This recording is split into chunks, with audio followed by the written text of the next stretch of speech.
Hey, this is Warren Redlick. Thank you for watching. I'm sorry we started a little late. I'm afraid that I was on the Meet Kevin YouTube channel for a live interview, and Meet Kevin was a great interview. If you check out Meet Kevin's channel, really honored that he included me on his channel. We had a great conversation. It took I thought it was gonna be a half hour, an hour long. It ended up being 2 hours long.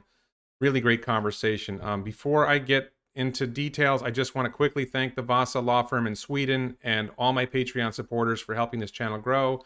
There's a link to the Patreon in the description below. And remind people about the t-shirts. This is the machine that builds the machine t-shirt, elonbits.com, link in the description below. But let's get into the time. I'm late. I feel rushed. I feel bad that I was late. So let's talk about what I'm going to talk about. I'm not going to cover news because I got this other topic I want to talk about. There's a lot of Tesla news out there. There's a lot of SpaceX, Neuralink. Well, I don't think there's any Neuralink or Boring Company news this week.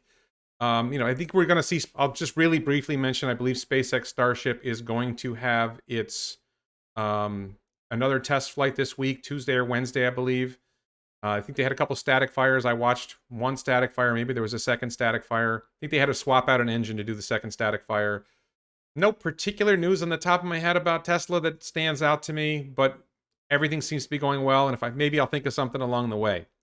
What really struck me was the reason for this, the topic I'm going to pursue in this live stream, we'll see how it goes, is I've seen interviews with Elon, and at a certain point they bother me.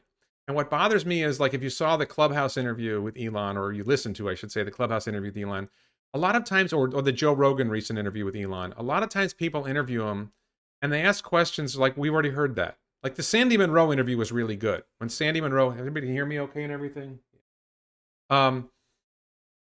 So I'm not doing an outline this week or anything. I'm just going to go dive right into it. I see these and I think they should ask better questions. And I'm like, finally said, you know what? I've got questions for Elon. So unfortunately, I don't have Elon to answer my questions, but I thought it would be interesting to see, for you to hear, here's some questions I would ask Elon, see what I'll tell you what I think of those questions. And then in the comments or maybe in the chat, we'll see what you think about it and we can talk about it some more. So, this week, I'm going to talk about Tesla, and I'm not sure I'm going to be able to get through all my questions. Damn son, no, I'm not doing, no, Elon Musk is not going to be on the channel. I'm not, I'm sorry if anybody thought I had Elon Musk coming on the channel. I'm pretty sure Elon is not coming on my channel for an interview. These are questions I have for Elon, not that Elon is coming on and he's going to answer them. If you were here expecting Elon Musk to answer questions, then you're on the wrong channel. Go to Lex Friedman's channel, go to Joe Rogan's channel. Those guys get Elon on. Maybe if I ask good questions here, I'll persuade him to come on in the future. But we'll see. I'm a huge fan, but I think I have a lot of questions that I think he would find interesting, and I think you should find them interesting. But if you were expecting Elon to answer, I'm sorry. I think that was an unreasonable expectation. So I broke down my questions into a bunch of topics, and if Meet Kevin's interview hadn't gone that long, there would be an outline up here saying this is what topic we're on. But unfortunately, we're out of that. So let's see. We're about 10 minutes in, or 5 minutes in, or something like that. How long are we in? We are. I don't even know how many minutes we're in. We're about 5 minutes in, something like that. So the first topic I'm going to talk about is Robotaxi. Robotaxi, woo! So one of my questions for Elon, and if you follow my channel, I have a video about single passenger Robotaxis. The current generation of vehicles that Tesla makes are 5-passenger vehicles or 7-passenger vehicles. The Model 3 is a 5-passenger vehicle. The Model S, I think, has a 7-passenger configuration. Model Y is 5 to 7 passengers. And the Model X is a 7-passenger vehicle. But if you watch the Autonomy Day, Elon said this, and I'm confident he's in the ballpark of right, that roughly 80% of all vehicle traffic has one person in it. And one person who's going from point A to point B. Like a taxi with a passenger in it is still just one person going from point A to point B. Uber or Lyft ride. I think it was something like 80% of Uber and Lyft rides are one person in the car. Uber share concept, Uber pool or whatever, is not very commonly used. So, I think if you expect that 80% of the rides are going to be single passengers, wouldn't it make sense to design a vehicle that is optimized for a single passenger that would handle 80% of the rides in your Robotaxi network? And I think you could make a vehicle that's 3 feet wide and, you know, half the width and half the length of a regular vehicle, which allows you to expand road capacity, right? Because they take up half the width, you can make the lanes half as wide. You can have 4 lanes where you used to have 2. Maybe you can have 5 lanes with self-driving cars being as good as they are. So I'm curious to see whether Elon thinks that some kind of single passenger robotaxi is potentially good in the future. It'd be far more efficient. It would need less batteries. If you think right now we're battery constrained and Tesla can't make enough vehicles because it needs the batteries, well, let's say a standard range Model S is about 50 kilowatt hour pack. If you went down to a single passenger vehicle that was half the width and half the length and weighed a lot less, maybe you could go to a 20 kilowatt hour pack and you could make 2.5 times as many vehicles. Maybe you could go down to a 10 kilowatt hour pack and you could make 5 times as many vehicles. There's a lot of potential there. So, and that leads to something that's really important, and it's not as important to people who are Teslaonaires, people who've invested and made a lot of money on Tesla. It's not as important to people who are able to afford to buy a Tesla. But if you think about as I talked about this on Meet Kevin a little bit earlier today, the people who can't afford the lifestyle that some of us enjoy and they benefit from saving a few bucks here and a few bucks there, the people who love to shop at Walmart because it saves them money, even though it's not the most pleasant shopping experience. If you think about those people, how could you deliver them robo-taxis in a more efficient way? And ultimately, it comes down to, can you get the cost per mile of traveling down? Currently, I believe a Tesla Model 3 owner of a new Model 3 or Model Y is probably spending in the ballpark of 10 cents a mile for their vehicle if they are able to drive it 1,000,000 miles. Most people aren't going to drive their vehicle 1,000,000 miles, but if you get to the 1,000,000 mile battery, the 1,000,000 mile vehicle, and you drive it 1,000,000 miles, I think it ends up costing you about 10 cents a mile for that vehicle. Maybe 12. I think it's less than 15 for sure.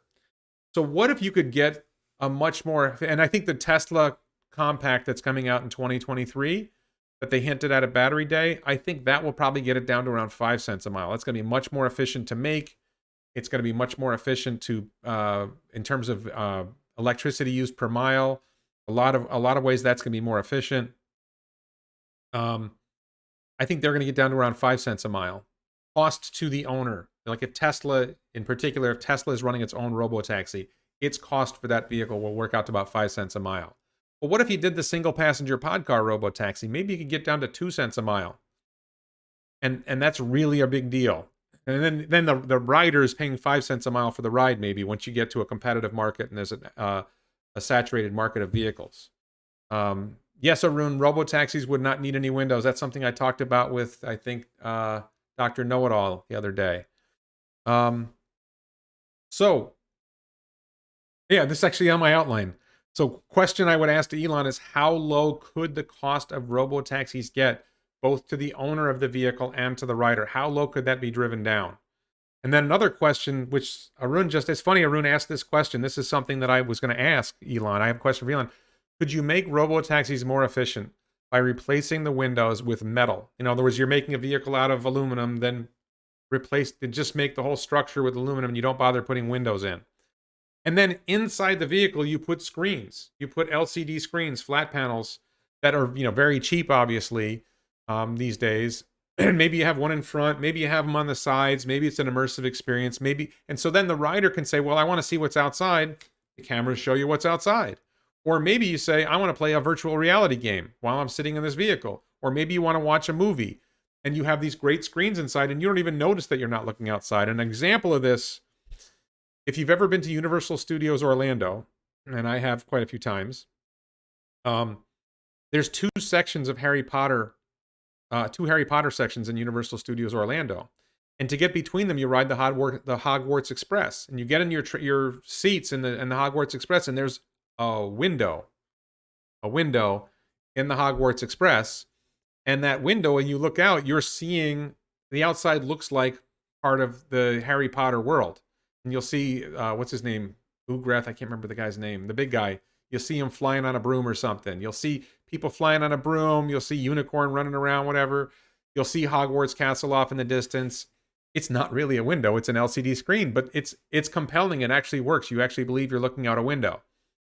So it would be lighter, it would be cheaper, it would be more efficient, really potential. So I'm curious whether Elon would see that. Another question, This is sort of a robotaxi slash future vehicle question. I'm going to talk about future vehicles later, but in the master plan part 2, I'm not good at my French pronunciation. Sorry, I did take French, but I'm not good at it. Elon talked about a future minibus. He had a specific design that increased aerial density. You're removing the driver, doing the doors differently. How many passengers would fit in a prospective Tesla minibus? I think you're going to squeeze 20 passengers in there reasonably comfortably for America, Europe, China. I think for poor countries, you might be able to squeeze 30 or even 40 passengers in there. And then what does that do for the cost per vehicle mile? In other words, the owner, what does it cost the owner to run that vehicle per mile? And what does it do to the cost per passenger mile? Because if you're able to drive the cost per passenger mile down, like for the passenger, for the rider, to a penny a mile, now a 500-mile trip is $5. A 500-mile trip is $5. You're driving around a city, it's like a nickel, like 5 cents, 5 American cents. A lot of rides become incredibly inexpensive for a lot of people, and this is really important. I talk a lot about how much money Tesla's going to make, but how much better does it make life for humanity if the cost of travel drops to near zero? And for wealthy people, and I'm not poor, right? My cost of transportation is low compared to my wealth and my income. But what about the person who works at McDonald's? What about the person who's struggling? What about the person who's a renter, doesn't own anything, and they're spending all this money on transportation? They're spending all this money, it's a large share of their income is transportation. If you can cut their cost of transportation by 50%, you've made their lives a lot better. So that's a really interesting question not about transportation for rich Tesla shareholders and rich Tesla owners, but for the billions of poorer people in the world who would benefit greatly by lower cost of transportation. So another question for Elon related to robotaxis. Elon was talking about robotaxis at one point. I think this was on Twitter. And he said at some point, somebody asked him at some point, would Tesla stop selling cars? And he said yes. And then he backed off. He said, well, the price to buy a Tesla would become really, really high. So some people might still choose to buy it. I think it actually makes a lot of sense for Tesla to stop selling cars either mostly or almost completely, and every vehicle it makes goes into a Tesla-owned robotaxi fleet. So that would be a question. Doesn't it make more sense for Tesla to put cars directly into Tesla's own robotaxi fleet rather than selling them to people? Wouldn't that make more profit for the company? As a shareholder, I care about that. And wouldn't it accelerate the transition to sustainable energy faster? If I buy I'm going to buy a Cybertruck end of this year, early next year. I'm one of the first orders in the first hour. My Cybertruck I'm actually planning to put it out in the robotaxi fleet, but I think a lot of Tesla buyers buy their car, they drive it 2 hours a day, and then it sits in their garage the rest of the day. If the same car goes out and works as a robotaxi 16 hours a day, it replaces 8 internal combustion engine vehicles. And that is the real goal, is to get as many internal combustion engine vehicles off the road as quickly as possible, not just for CO2. I know a lot of people are big on CO2, but what about particulate emissions? What about efficiency? What about eliminating oil spills because you were consuming less oil? There's so many advantages to this. So what do you think of that?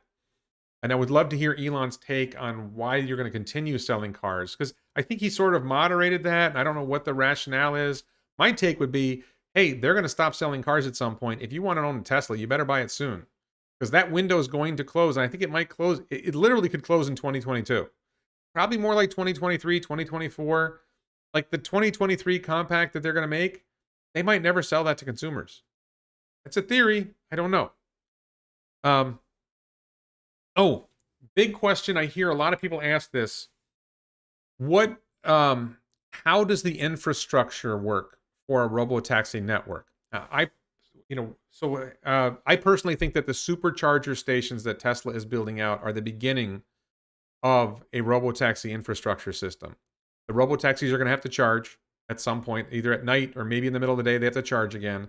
And when they come in for a charge, there's other things that need to be done for the infrastructure of the robotaxi network. Check to make sure the vehicle's clean. Check to see if there's anything wrong with the vehicle. Fix anything that's wrong. Clean it. And you could station staff, and charging. You figure they're going to have robotic charging. I don't think that's going to be an issue. But while the vehicle's charging, somebody walks around the lot and looks in the vehicles and makes sure everything's okay. Maybe they give it a sniff test, whatever. They do whatever needs to be done to make sure everything's good before they send that vehicle out again. I think that's a big part of the but how does Elon see the robotaxi infrastructure growing over time? Is it just the supercharger stations? Also, the service centers are going to be a part of that. So as you add robotaxi supercharging stations and service centers, you're expanding the infrastructure for the robotaxi network. And what roles are there for humans in a robotaxi system? Obviously, somebody walking around the charging area and making sure all the vehicles are okay. What about remote human oversight? What about that the robotaxi can call home when it encounters a problem it's not sure what to do with yet? This is rare. I think Elon wants it to be that that's not necessary, but it would be kind of a cool thing if there was some way of checking up on that. So, and there's a bigger question with robotaxis. We're coming to the end of the robotaxi section now. We're 24. We're about 15 minutes into the thing. I should take a note. 15. We're what's the robotaxi future look like? Not just for the vehicles, but for humanity. How does Elon see robotaxis influencing our lives? How does it change how we live our lives? And one example of this that strikes me, and I was talking with, I don't know if I was talking with Dr. Know-It-All. I was talking with somebody about this. What about the idea of so-called digital nomads? Which I think the concept of the digital nomad existed before, but what about nomads who just travel from city to city by sleeper robotaxis? Imagine a robotaxi that's configured with a sleeping configuration. And maybe it's the pod car robotaxi, or maybe it's like the minibus and it's a 10-seater, but the 10 seats convert to beds, right? Or the 20 seats convert to 10 beds. So instead of staying in a hotel, you just go to some city and you hang out in Los Angeles one day and you're on the beach and you're checking things out. And then you're like, okay, time to go to bed. You hop in a sleeper robotaxi and you go to Seattle. And you wake up in Seattle the next morning. And it costs you less to ride the robotaxi to Seattle than it would have cost you to stay in a hotel. Is that a lifestyle that could happen? We have van life, right? Van life is a lifestyle. Could this be a lifestyle that could actually happen? Maybe the sleeper vehicle, maybe there's like 10 people who are all traveling together and they just go city to city and they go into Mexico and they go down to Latin America and they come back up, or they're traveling wherever. Could any of that make sense? What other ideas does Elon have about how robotaxis influence our future lives? I think that's a big idea. So I would love to hear Elon talk about that. Okay, future vehicles. So we all know there's this hypothetical or less than hypothetical compact vehicle that's coming in 2023. So I'm going to skip that one for now. I made a video about that. I do have some ideas about it, but I would love to ask him, tell us more about the 2023 Tesla Compact. I guess that would be a big one. But beyond, because I don't think anyone's really asked him that. Maybe they don't want to say, but is it going to be one vehicle? Is it going to be a different type of vehicle on each continent? Is there going to be more than one vehicle on each platform? Is it really a platform? Is it really a factory platform? The machine that builds the machine, right? The machine that builds the machine. Is it a platform? Is the 2023 Compact more about a platform and a design, an overall arching design of single whole frame casting, 48-volt wiring, structural pack, a couple other features none of us have thought of, in different formats? So the same factory makes an SUV on that format, and it makes a hatchback on that format. Maybe it makes a minivan on that format. Who knows? That'd be a good question. So then that's my first question here. So my other question, I mentioned the minibus before, and he's talked about a minibus. He's talked about a van. I don't remember if he's talked about it, but there's people have talked about an RV.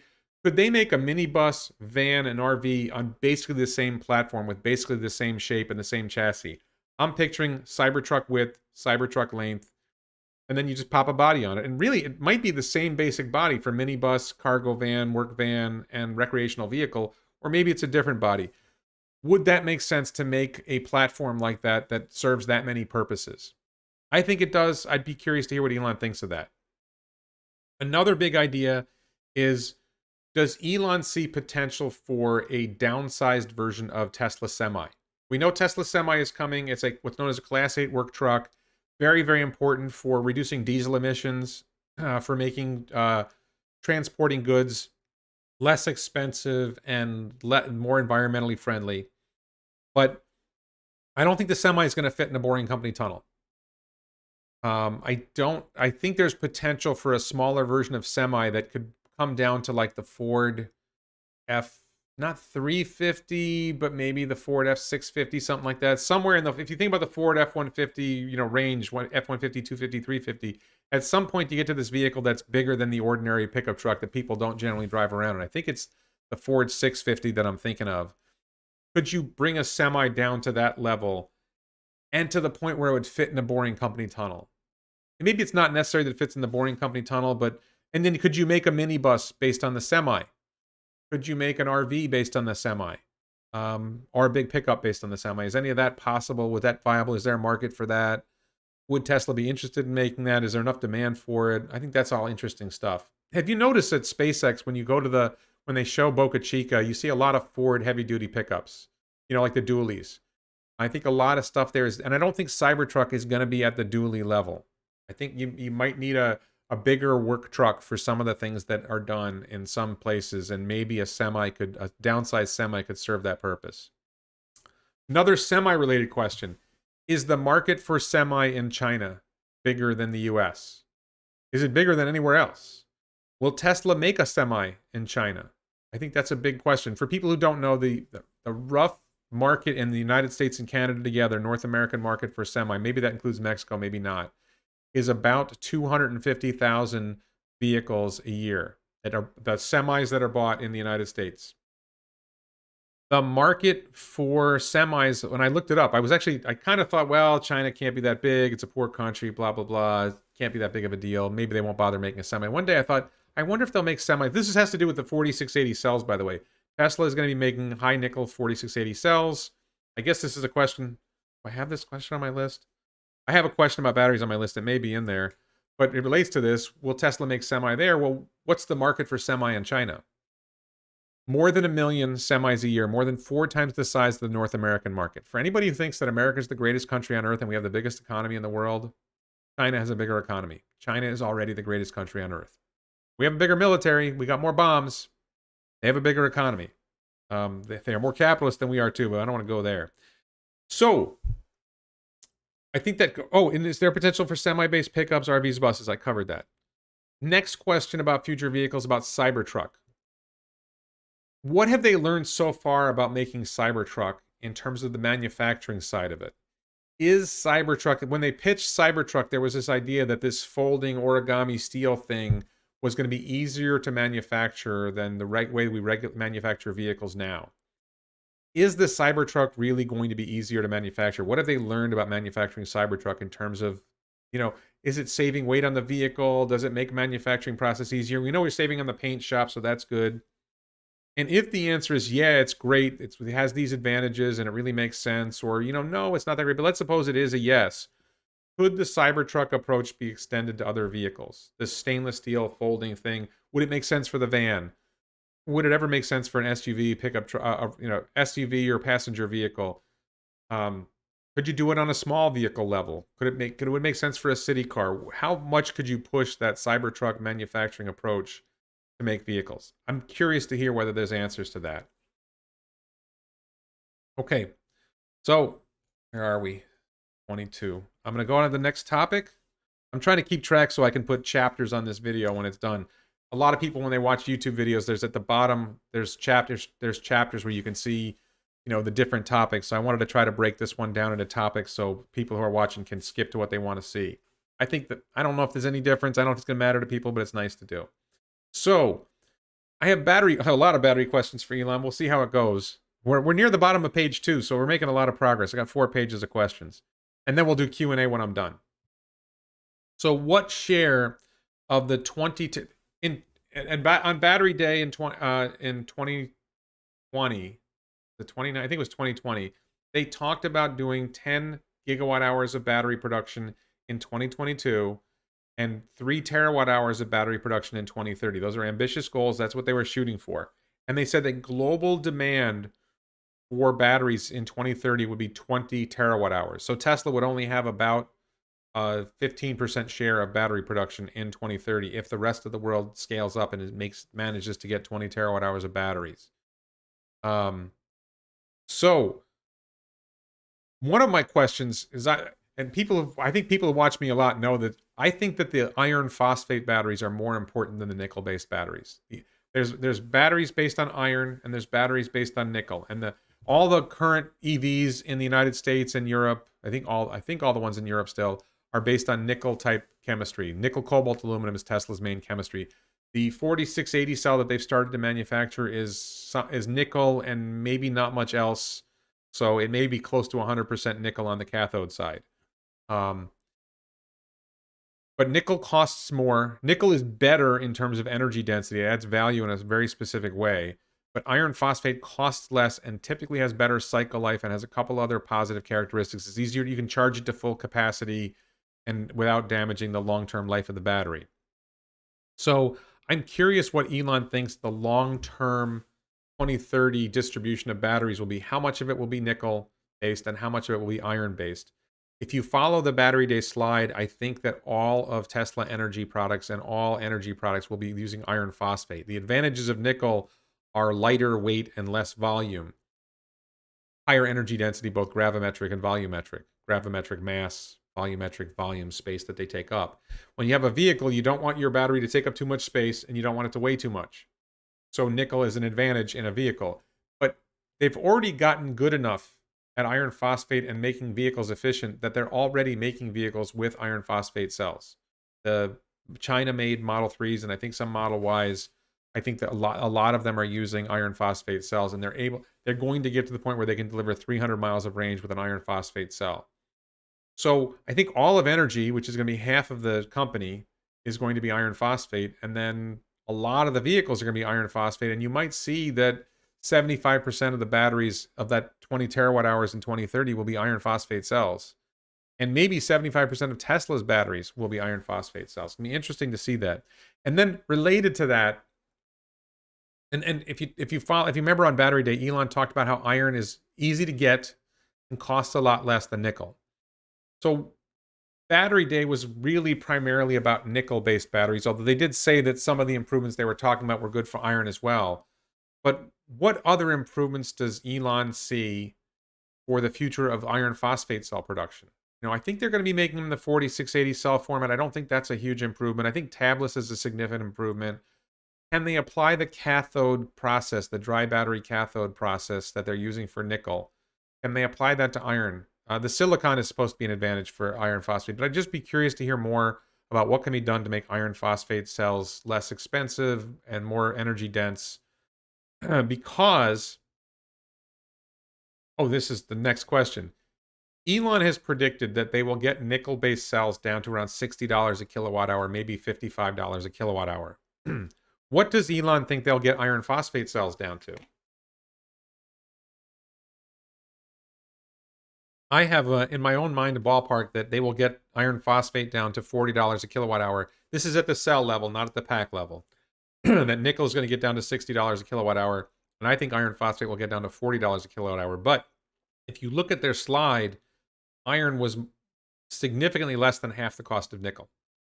So maybe iron phosphate cells could get down to $30 or $20 a kilowatt hour, and that would be really, really important for the future of what we're going to do. So, and because cost matters a lot, if you can get iron phosphate cheaper and cheaper, that matters more than, in most applications, that matters more than energy density. If you're going to make an electric jet, battery density is really, really important. If you're going to make semi, battery density is really important. If you're going to make a long-range Cybertruck, like the tri-motor Cybertruck, you want to get 500 miles of range, you need high-dense batteries for certain, and the Roadster is going to need the high-density batteries. But, for the average commuter vehicle, it's not necessary, and iron phosphate will be good enough. And the more you can drive that cost down, the more cost-effective you can make the vehicles for people. Tabless, yes, I believe that the iron phosphate will have tabless. I think it's not just, the advantage of tabless isn't just that it makes the battery better as a battery. It makes it easier to manufacture the battery fast. The step of putting the tabs in the batteries apparently slows down the manufacturing process. So that's why tabless matters. Tabless, I think the battery chemistry advantage or the battery efficiency advantage of tabless matters a lot more for nickel than it does for iron phosphate, but the production process matters a lot. So, okay, other battery questions. This is another question Another question for Elon. In the next few years, where do you see Tesla making batteries? This relates back to my semi question. It's obvious that Tesla's making batteries in Fremont and that Tesla will be making batteries in Berlin and Texas. I have not heard that Tesla will make the high nickel batteries in Shanghai. I think they have to make nickel batteries, nickel-based batteries in China, but maybe there was talk about oh, thank you, Insight TLC. Thank you for your support. Small 3-foot diameter, one-person transport auto might not be safe enough for Elon if there are other autos on the road that are still person-driven. Yes, I agree with that insight. I think the single-passenger pod car Robotaxi would make more sense in a boring company tunnel, which is only going to be autonomous vehicles. I think some cities at some point, I think we're going to see at some point in the Robotaxi world, I'm sorry I'm skipping off my battery topic for a second, but at some point in the Robotaxi world, I think we're going to see cities ban human drivers to make pedestrians safe. And when that happens, the single passenger Robotaxi makes a lot of sense. So thank you for your support and thank you for your question. So about where they're going to make batteries. Very clear they're going to make batteries in Berlin. Very clear they're going to make batteries in Giga, Texas.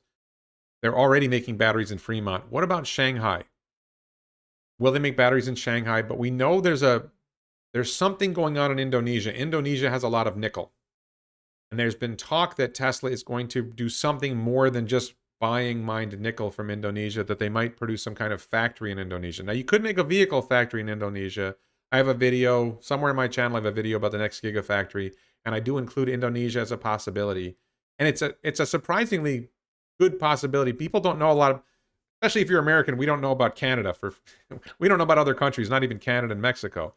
But Indonesia is one of the largest countries in the world, large population, and actually it's wealthier than India. Even though India is a large country, one of the first or second largest country in the world, India is really, really poor. There's not a lot of people with enough money to afford to buy a Tesla. Indonesia is actually significantly smaller than India, but the population is proportionally wealthier than India. So I think there's some potential there. So, maybe we're going to see a battery factory in Indonesia. Maybe we're even going to see a vehicle factory in Indonesia. But my question would be, I'm not sure that it makes sense to make vehicles near China, because it may be hard to export them to China if you don't make them. You probably have to make them in China for the China market. But certainly making batteries in Indonesia could make sense. And then if you make batteries in Indonesia, then maybe you would ship them to China, or you would ship them to Japan if you build a gigafactory in Japan. But that leads to this question. Does it make sense to have battery factories that are far from vehicle and storage device factories? And this is important because Elon has said before that they don't want the molecules to move around too much. That if you have to mine the molecule here and then send it there to be made into something and then ship it halfway across the world to make another intermediate stage of the process and then ship it here, the shorter distance you move all the molecules, the more efficient your manufacturing process is. So it'd be interesting to see if, what Elon thinks about the potential for making a battery factory in a country that won't have a vehicle factory, and then you ship the batteries to another country. Even just distance within the same country, does it make sense? Okay, so that's that. So it's about 32 minutes, we'll say, 33 minutes. Moving on to the next topic is full self-driving. I talked about Robotaxi before. I want to talk about full self-driving next. Just the question about full self-driving, how it's going. So one of my questions is, what metrics this is a really big question. This is a question I think is hugely important and not enough people talk about. What metrics does the Tesla team use to measure how well FSD is doing and how much it has improved? So most of us who follow FSD know about disengagements. Human drivers driving the car, or sitting at the car watching the car drive itself, and at some point the human driver jerks the wheel or hits the brake because sees something that he thinks is dangerous and the car didn't perceive it. And to some extent, we pretty much know, and Elon has even mentioned, that disengagements are a sign that it's not working that well. So that's great for now, but it's probably, my guess is they already have internal metrics. They already have other ways they're measuring how FSD is performing. And there's a problem with using disengagements as your only measure. The problem is, at some point, it gets better than human. And I'm going to cover that in a minute. That's when it gets better than human, as Elon has said, all input is error. He said that I think in a Lex Friedman interview a while back. Once the Robotaxi software gets good enough, any human input would be error, and the right thing to do is to remove the steering wheel. Well, once it's better than human, how does it learn? It can't learn from humans anymore, and you can't measure it by disengagements anymore. So how do you measure it? So I have a theory that the software. Well, there's a couple of things that I discussed this with Dr. Know-It-All. I think I just interviewed him. So one theory is, if you know what Tesla FSD software is doing, it's looking at all these objects it can see 360 degrees around the vehicle, and it basically predicts where is that object going to move. And one of the things I think could be, well, how accurate were the predictions of where objects were going to move? In other words, stop sign shouldn't move. If the stop sign moves, then something wasn't right.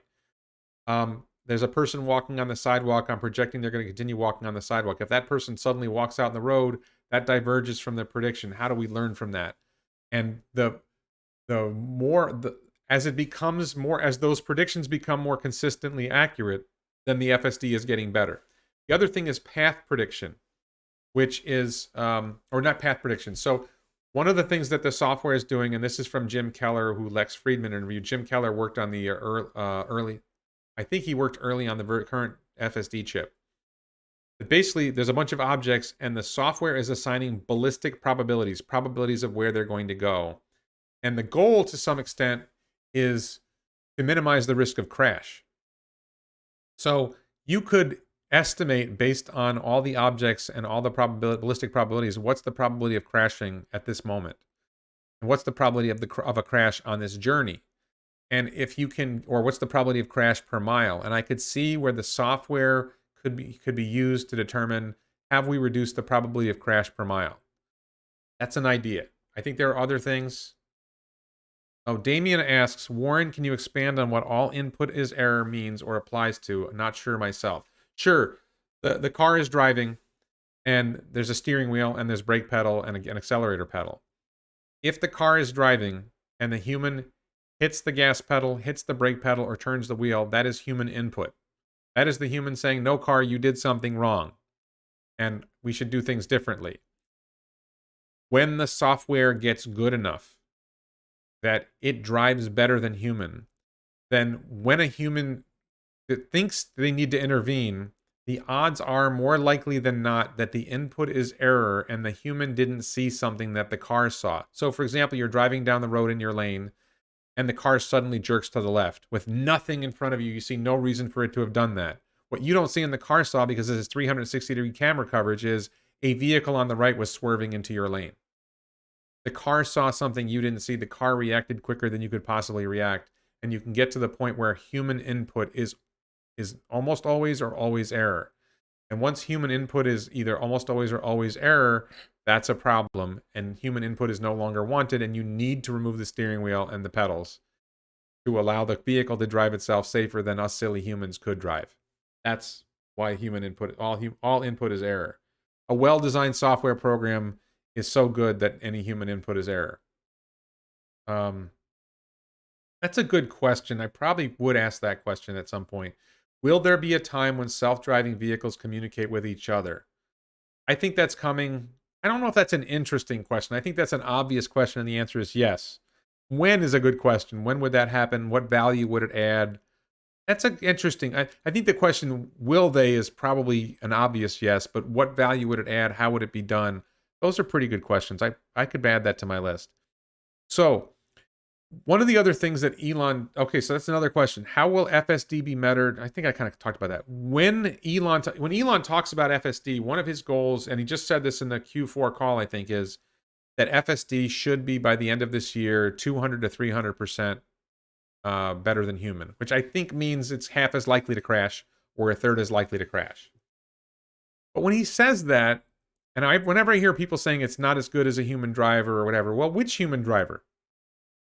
Because, like I mentioned on Meet Kevin, I have a 16-year-old and a 19-year-old. I have 16 and 19-year-old daughters.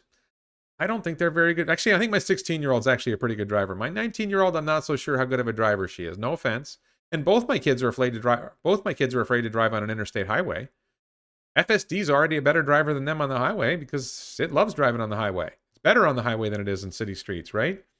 So how how do you compare FSD to human drivers when not all human drivers are the same? What's the standard that FSD should be measured against? Should it be against the average human driver? Should it be against the average American driver? Average worldwide? I mean, if you measured it against the average Dominican Republic driver, for those who don't know, the Dominican Republic has one of the highest car accident fatality rates in the world. I'm guessing the drivers aren't that good in the Dominican. I think they also have a lot of pedestrians, and pedestrian accidents are more dangerous.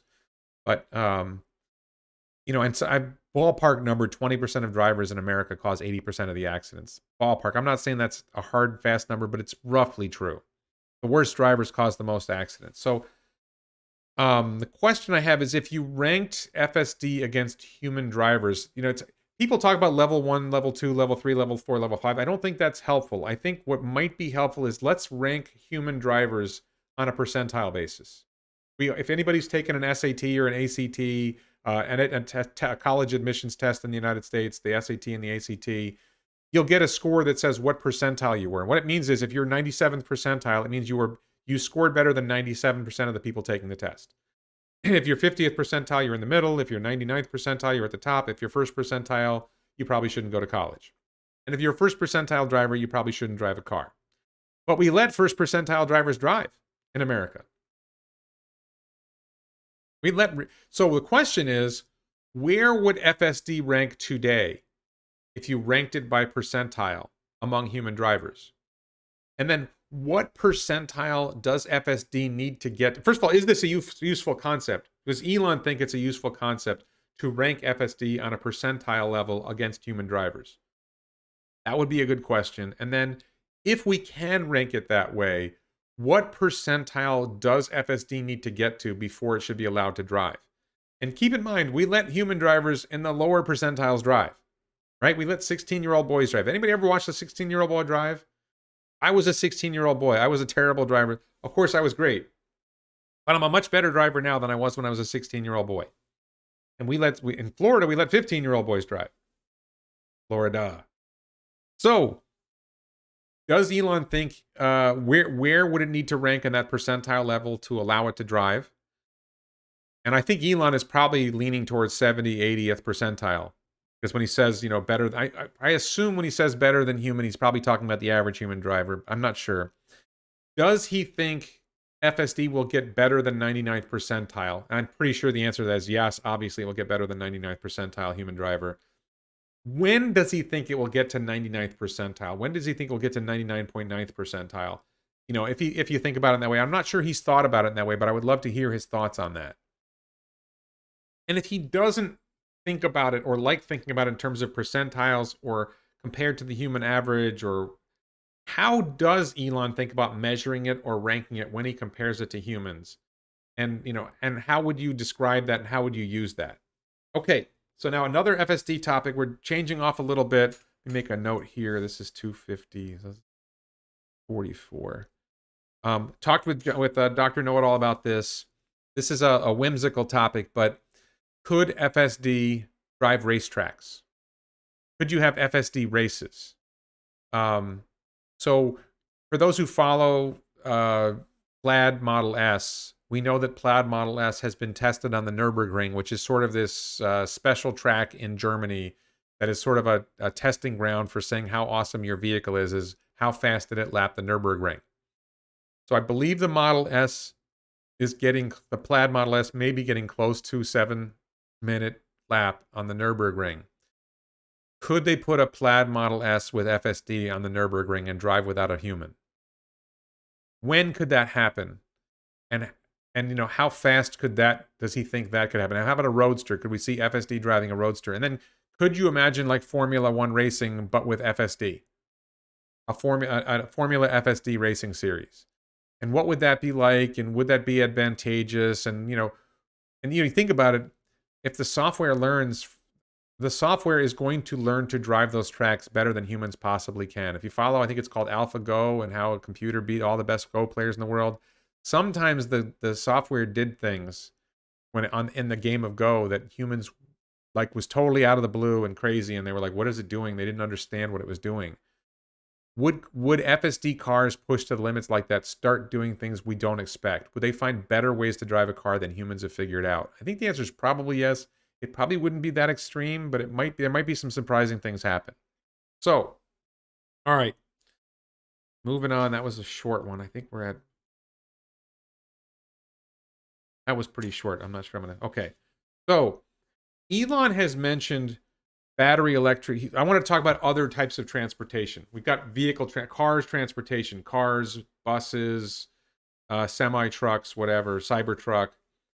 But there's other types of transportation. Elon has specifically referred to ships, boats, and he has referred to airplanes. So speaking about battery electric ships, I actually looked at, I may make a video at some point about trying to do a battery electric container ship. The largest container ship in the world has a 15 million gallon diesel fuel tank. And I was curious, well, how much battery would you need to make the same trip? That's probably a crossing the Pacific Ocean with I think it was some ridiculous volume of containers. I don't know, it was 5,000 containers, 10,000 containers. It was some insane volume. Isn't battery volume, this is the question for Elon, isn't battery volume a big problem for this idea? How would you do battery electric ships? And along that line, I think one of the thoughts I had was, we know about structural battery pack. Could you do structural battery hull? Could the hull of the ship be made partly out of batteries, which would save a lot of weight and would save a lot of volume because the hull is there. It's this big hunk of steel, right? That's not useful. Could you convert the hull into batteries? And would that solve the problem? Is that a way of solving? Or is it maybe you don't want the batteries that close to salt water? I don't know. Is there something there that would make that work? I think that's a really interesting idea, and I would love to hear more about how Elon sees battery electric ships working. And there's various formats, right? It's like ferries that are taking cars from point A to point B over really short trips. I think the biggest shipping issue is these long haul container ships going across the Pacific Ocean, maybe going across the Atlantic Ocean, coming through the Panama Canal. Is there a way of making battery electric ships do that and make that much more efficient? And for those who don't know, the ships, they use this really awful diesel fuel called bunker fuel, and they have really, really bad emissions. So somebody mentioned this in the comment, Health Essentials, make better solar ships. Is there a way of incorporating solar panels into the ships to help out? I think that's probably overblown. Thank you, Gary, for joining the channel. I think it's probably overblown to add solar panels to ships. I think the amount of energy you need, the solar panels aren't going to generate that much. It's not going to make a huge difference. But maybe I'm wrong, and I'd be interested to hear what Elon thinks about solar on ships. Batteries will be ballast. Yeah, I think there's a lot of ways that would work. But my calculation, when I calculated a container ship, the batteries, if you used 400 watt hours per kilogram batteries, and then you have to look at the volumetric energy density as well, assume that gets comparably better, I think I still came up with like 5 times the volume for the batteries on the ship that the diesel fuel takes up. And that's a problem. And that's why, can we find ways of incorporating the batteries to not, because that's the volume that the batteries take up is volume you don't have for cargo. So is there a way of making that? I don't think wind turbines. Somebody said, how about wind turbines? Wind turbines are not going to work. I don't see wind turbines working. Nuclear, maybe nuclear would work. I'm not so sure about that. Okay. So then the other topic that's in other transportation, Elon has been talking about electric VTOL jets for it was in the Iron Man movie, I think, that he had this idea for a jet. And Robert Downey Jr. playing Iron Man asks Elon about they talk briefly about his eVTOL. It's a cameo. It's like a 5-second thing. But Elon he is clearly fascinated with the idea with an eVTOL jet. That's an electric vertical takeoff and landing jet, a jet that doesn't need a runway. It goes straight up, like a Harrier jump jet, but probably a lot more efficient. It goes straight up and it comes straight down. And I think Elon's conception of an eVTOL jet is it goes really high and gets over a lot of the atmosphere, and then it flies at maybe 100,000 feet, and then there's so little air up there that it's able to travel very fast because there's very little air up there. So he has some design for it. He's mentioned, he says batteries need to get to 400 watt hours per kilogram, but Gali from Hyperchange keeps asking Elon about VTOL jets, and Elon keeps saying, no, we're not going to do it. So my question is there really a market for eVTOL jets? in an age of Hyperloop. So for those who follow the Boring Company and Hyperloop, Elon has talked about this idea of tunnels that are vacuumed out, and then you're able to get supersonic, basically supersonic trains or pods or whatever that will transport you at faster than supersonic speeds, faster than current commercial jets.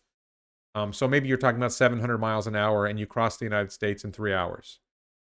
And I perceive what I see going forward in the world is short flights that are, let's say, 300-400 miles are probably going to be just as if, you're probably going to take just about as much time if you take a Robotaxi in a Boring Company tunnel without a Hyperloop.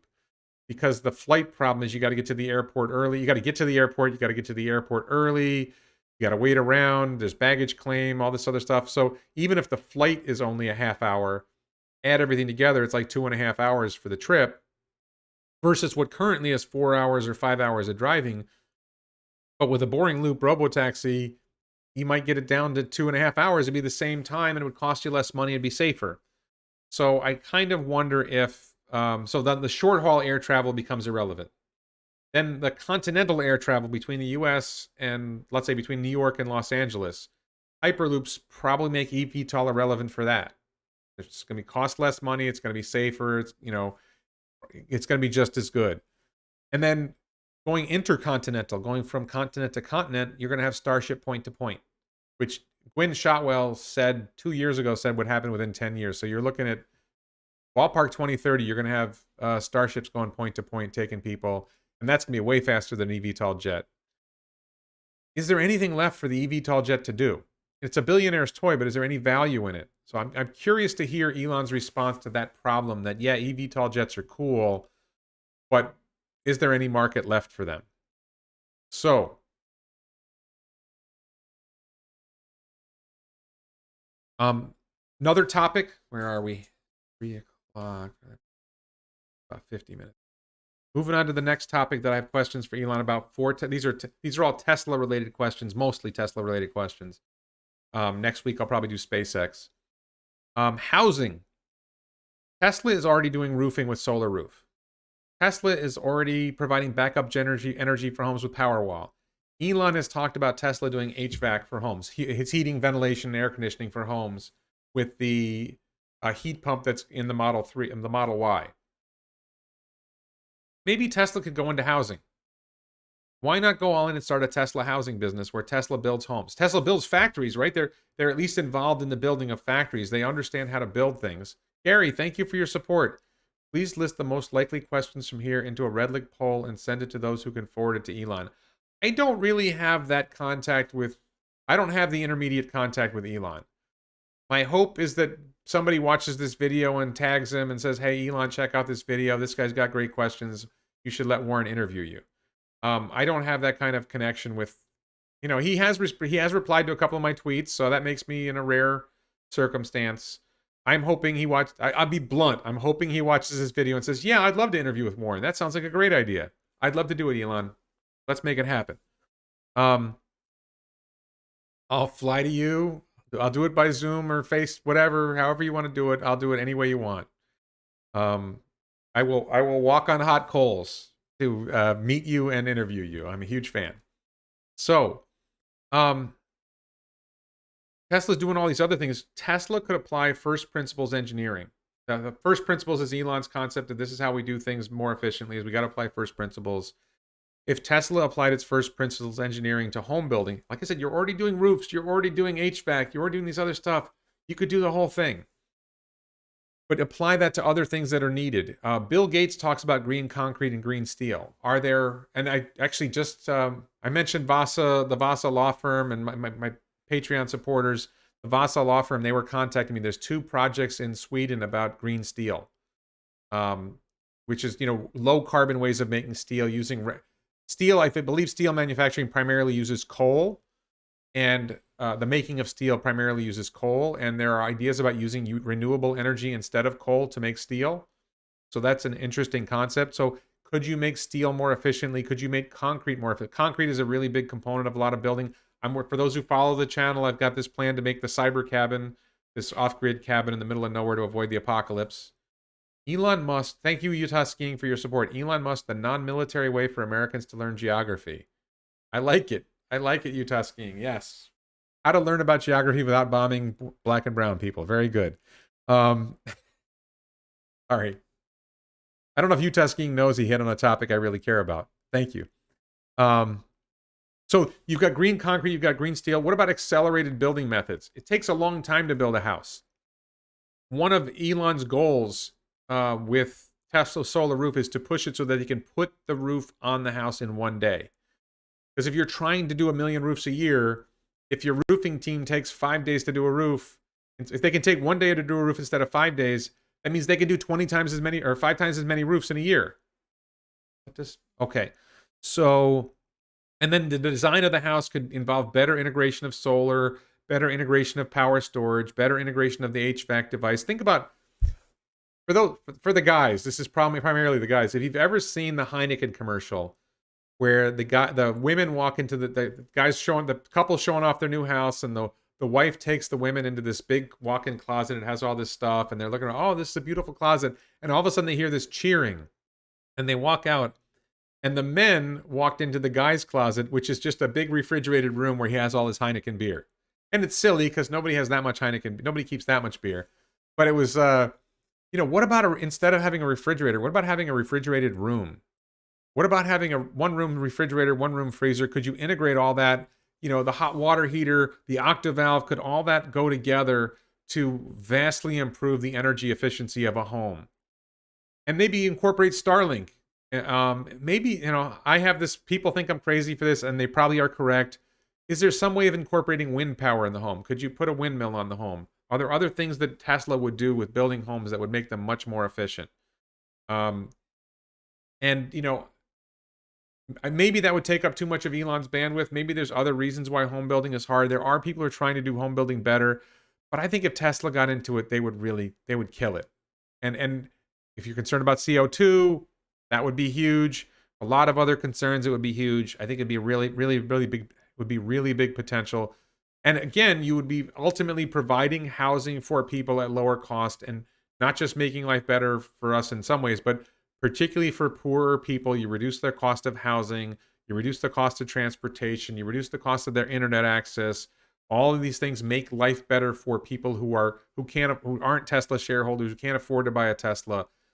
Huge advantage for society as a whole to make life better for not just rich people, but for middle class and poor people as well.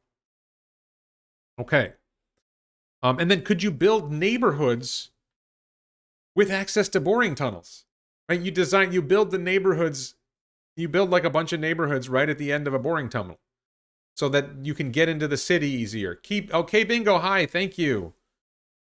Thank you. K Bingo is a follower of mine on this channel and on Tesla, and I am a huge fan of her. I believe she's in England. She says, as a libertarian, would you be comfortable with Tesla selling its FSD learning to militaries? Well, I would rather we didn't have militaries, but as long as Tesla's in business, and Tesla and SpaceX definitely. I have a video where I talk about the Cybertruck being a cyber tank. That if you redesign Cybertruck, I would be comfortable with it. I think Tesla should do whatever it should do in business. Personally, for those who don't know, I believe that the United States, if you don't know this, the United States has troops in something like 177 countries around the world. And I'd like to ask people this question. Thank you for bringing libertarianism into this. I'd like to ask people this question. First of all, they usually don't know that we have troops in that many countries, but how many countries do you think we should have troops in? Just to be clear, my answer is 0. And when I say 0, I mean we shouldn't even have troops in our own country. That's how extreme I am as a libertarian. In case you thought I was a completely sane person, now you know I'm not completely sane. Anyway, but thank you for the question, Kay. Thank you for your continuing support. I'm very happy. I love watching you on Twitter as well, by the way. But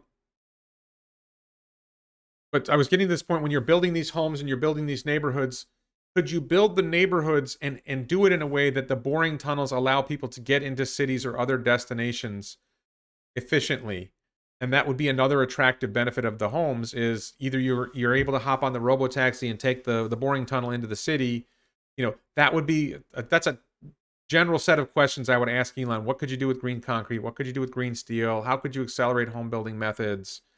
How could you integrate solar storage, HVAC, Starlink, other improvements and boring tunnels to make better housing options for people? Things like that. Okay. So that was we're We're almost to the end of my topics, and we're going to get close to the Q&A. I think we are about an hour in now. I'm just keeping track of this, so when I do my index later for the people watching later. Yes, Night Trekker, as many troops as they have in ours, the golden rule. We can talk, if people want to talk about that in the Q&A, we'll talk about it in the Q&A. We're not there yet. So, my last question, this came up on Twitter. I think this was Omar that talked about this, and people who know me, I am an anti-V2G person. I'm not opposed to it, I just think it's stupid. So my question for Elon is, and he talked about this at Battery Day, he didn't use these words, but Elon, why is V2G stupid?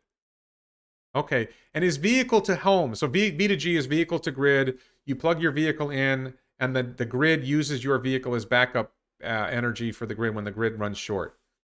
MT Polo asks, Volkswagen beats Lucid, why? Question mark. Because they focus on low-cost average consumer, high-tech fans just buy a Tesla. What's my opinion of ID3 and ID4?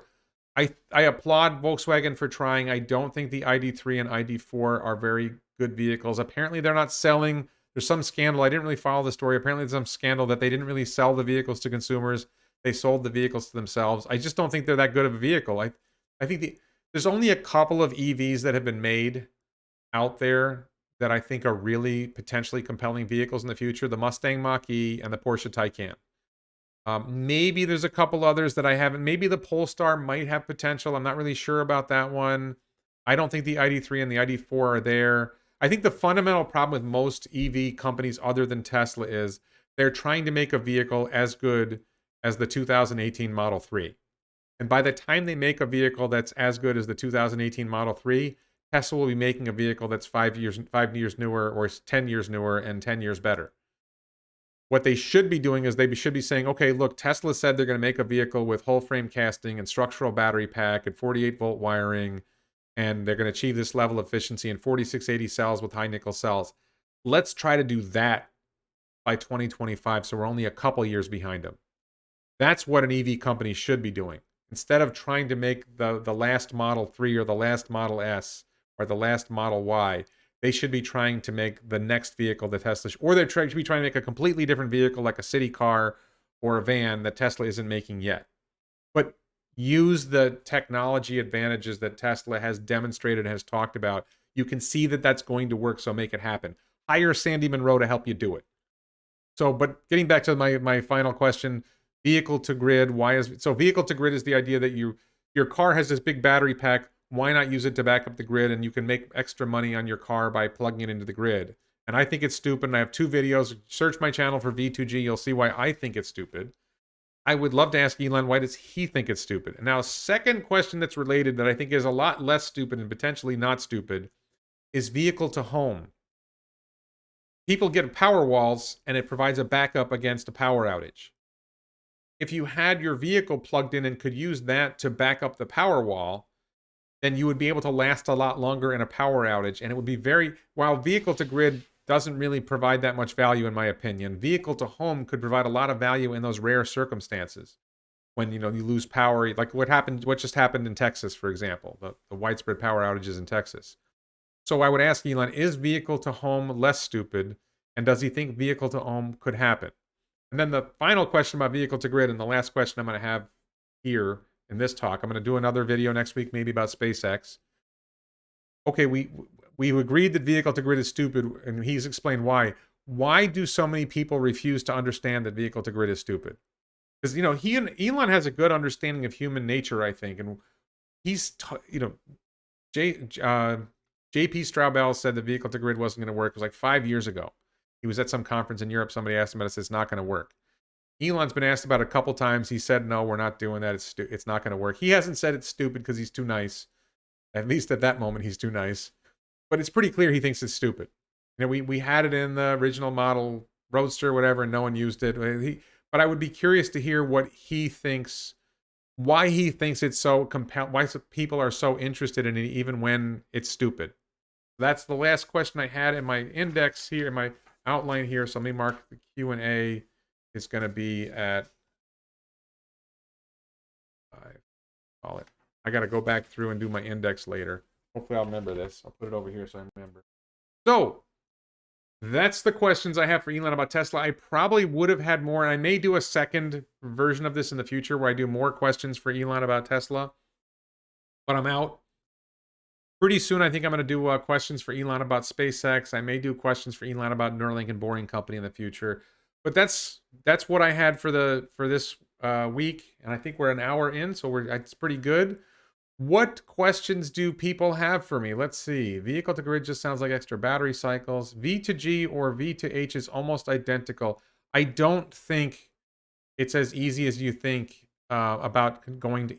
I think going to grid is a lot harder than people realize because going to home is just going to your house. Going to the grid means you have to supply reliable electricity to the grid, and they have a lot of complicated standards that might not be as easy as you think, and there's a significant installation cost to that. Lawyer Steve Leto recently made a video pointing out Tesla to home voids their warranty. Well, right now, Tesla to home, the vehicle to home is not part of the Tesla package. You know, they could enable it. Would they enable it? Why would they enable it? Well, it might ruin the battery. Yes, I get that it might ruin the battery, but if it's done, you know, if Tesla set it up to do it, then it would make sense. Rob Markovich says, I have a t-shirt idea for you. Well, send me an email, but I will tell you right now, lots of people send me lots of t-shirt ideas, and they very rarely happen. I have my t-shirt ideas. I had people have said to me, Warren, your t-shirts are ugly. You should hire a graphic designer. And then a graphic designer contacted me and said, hey, I'll do a design for you for free. We'll see if it works. And if it works, we can talk about doing more. And I put his graphic design up. It's on the bottom. It's near the bottom of my elonbits.com is where you can buy the t-shirts. And elonbits.com. I think I should probably change this graphic, but elonbits.com. But no one bought it. I used the graphic designer shirt and no one bought it. My shirt ideas come from what I'm doing. People send me ideas all the time, and it's not going to happen. I'm on Elon. Okay, Elon time's not bad.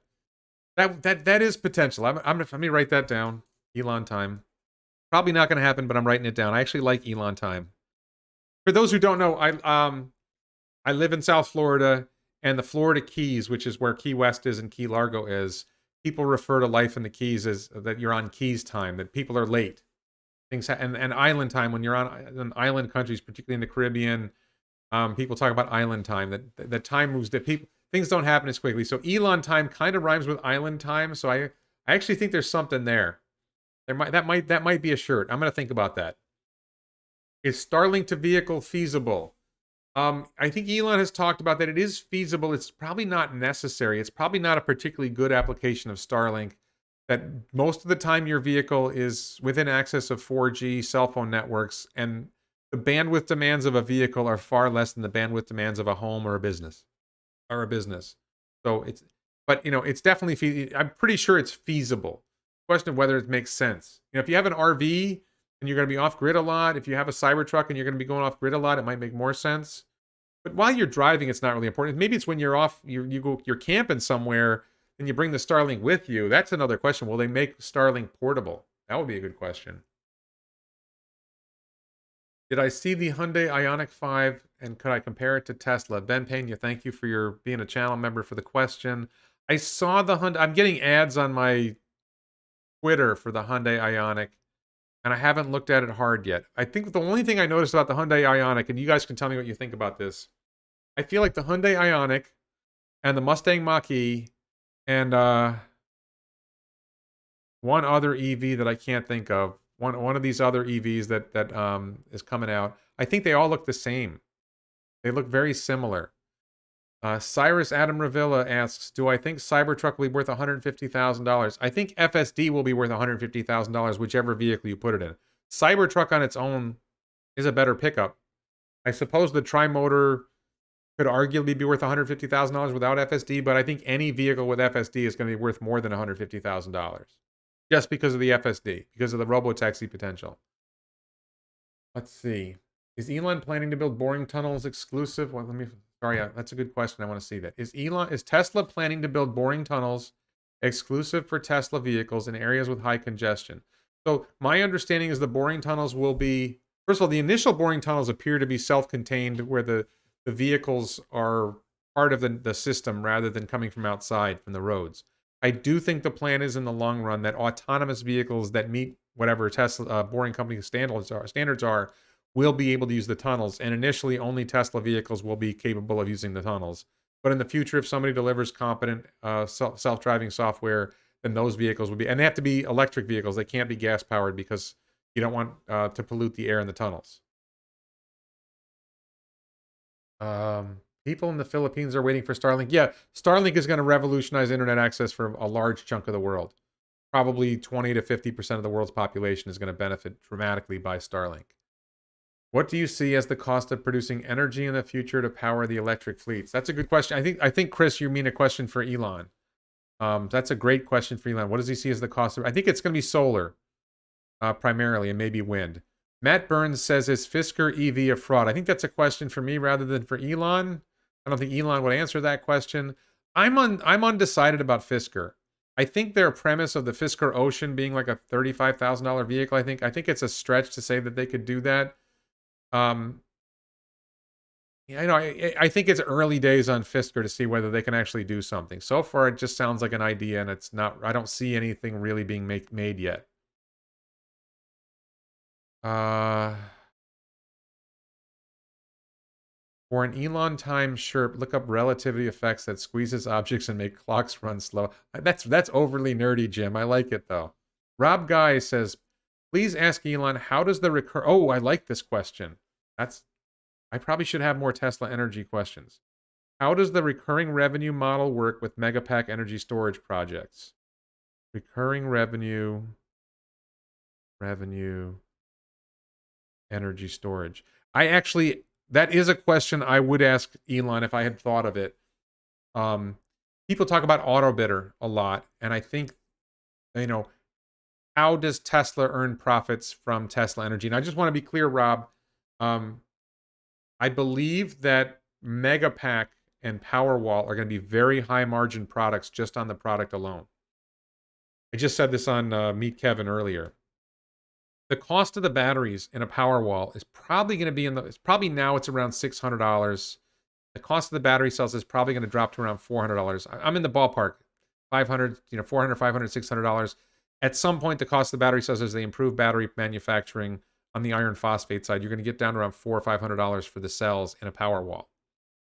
The cost of the other hardware, probably less than that, but let's say it's $1,000 for the cells and the hardware in a Powerwall. Then Powerwall sells for $7,500. Even if you drop Powerwall to $5,000, you've got 80% margins on a Powerwall. They've already got a lot of profit. And the same thing is true with Megapack, that the margins are really high. Rob says they capture a portion of the customer's savings. How is the Australian project revenue gone, and what is the future looking like? Yeah, Rob, thanks again for your support. I agree that the questions about how Tesla earns profits on Megapack and virtual power plant as well. What's the revenue story on Tesla Energy outside of just making the devices, and what's the profit story both on the devices and on the operation of them? I think those are great questions, Rob. Thank you. I think I have that adequately in my notes, so I'll leave that. Let's see. The Fisker Karma was arguably not a failure. Brandon South says Fisker failed making cars 4 times. So a friend of mine had a Fisker Karma. At least they made a car. At least it got on the road. Health Essentials. Who is producing the TV boxes for Starlink? I don't believe there's a TV box for Starlink. It is a device that includes a Wi-Fi router built in, or it connects to a Wi-Fi router, and that's it. There's no TV box on Starlink. How will you dedicate battery output, cars versus energy? I think he was pretty clear, Matt, that it was 50-50. Cars versus energy. I think in the long haul, it has to be more on the energy side. I just don't think there's enough for the vehicles. By the way, thanks everyone for your comments on my interview with Meet Kevin. I thought it went really well too. Really enjoyed it. Oh, great question, Romu. Question: Dojo as a service revenue potential. He talked about it in the Q4 call.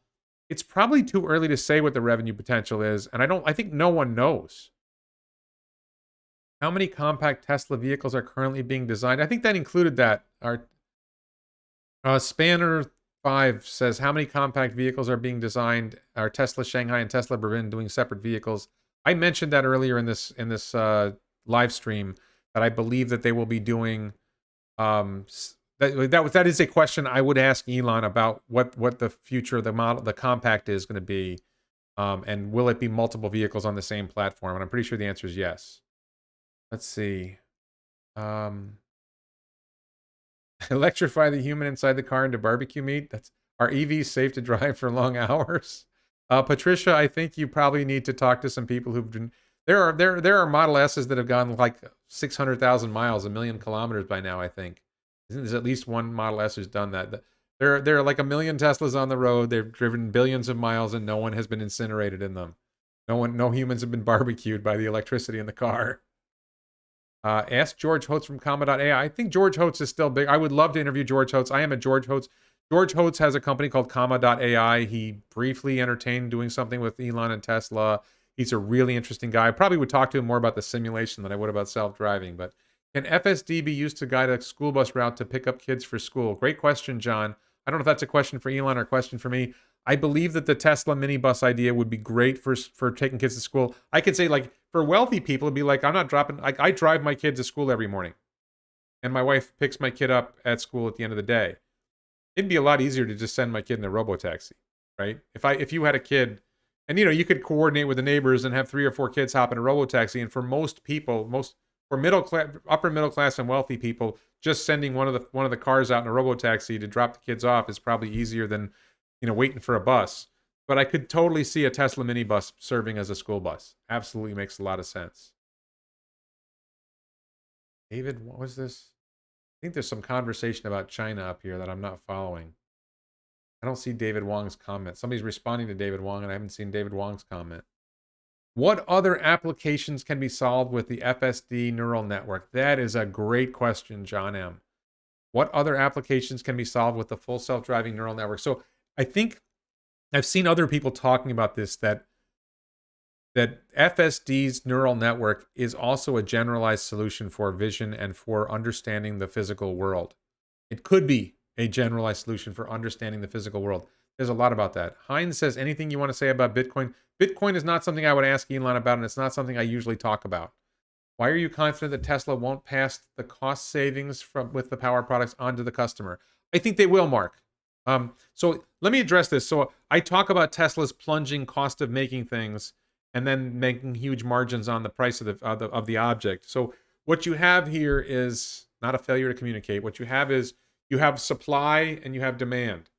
Okay, and when you start producing a product, your supply is low and demand is here, and you have to price it to make supply and demand roughly equal. Otherwise, you end up with shortages and people unhappy because they can't get the thing that they were going to buy.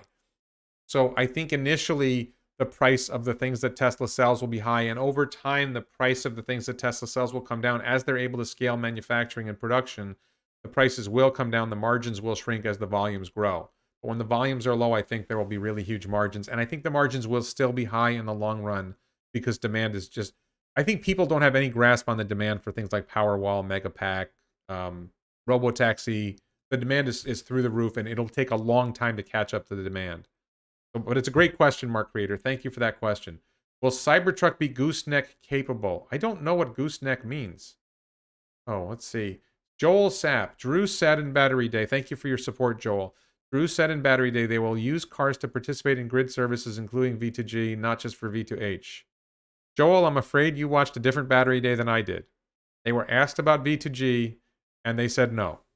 That's what I heard on Battery Day. If you can say, editing, rip that video from YouTube, clip that section for me, and send it, and tag me on Twitter or email it to me. There's no way that I've watched Battery Day like 20 times by now. I specifically watched that clip multiple times. That section of it. Joe Langenauer, thank you for your contribution. You've mentioned 10 million robo-taxis for $30,000 a year.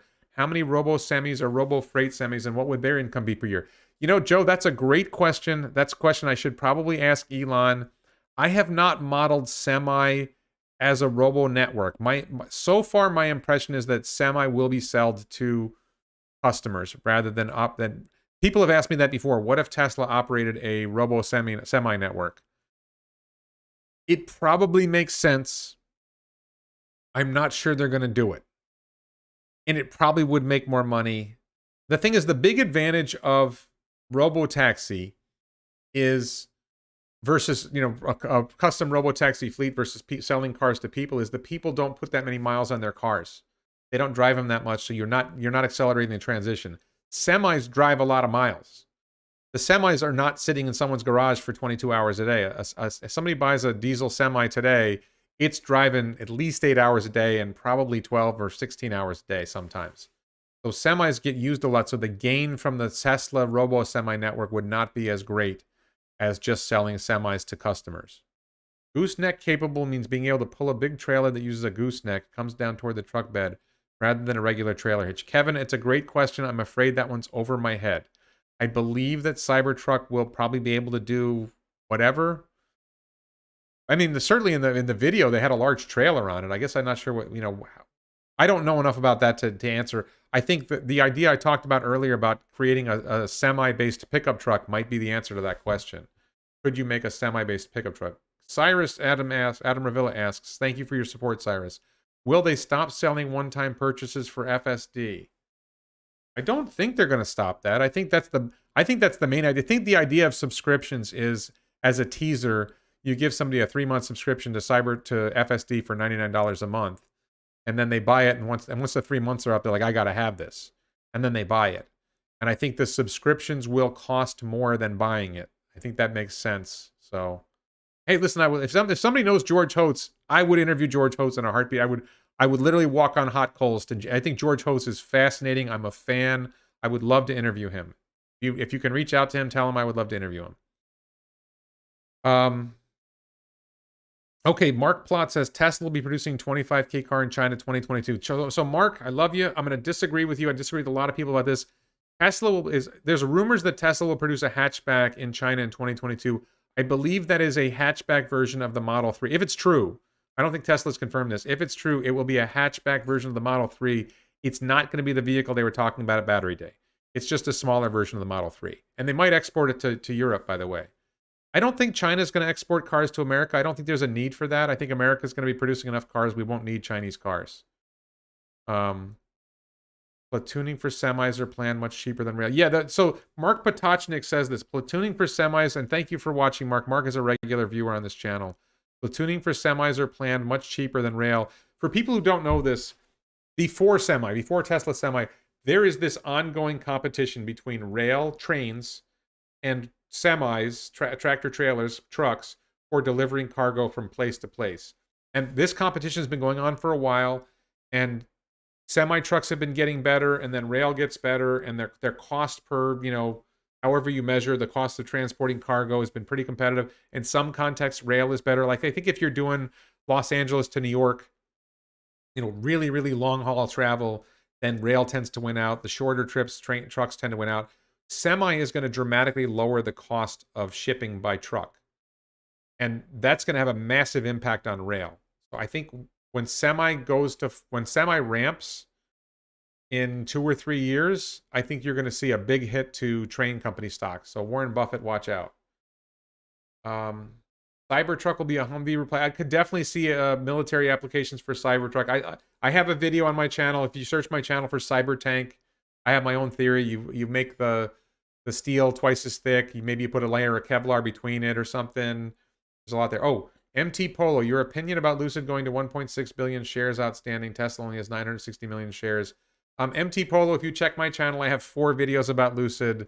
I don't think the number of shares matters. I think that Lucid is I am not impressed with Lucid as a company. I don't think it's going anywhere. Did you add more Tesla on the recent dip, Michael Kim asks? Yes.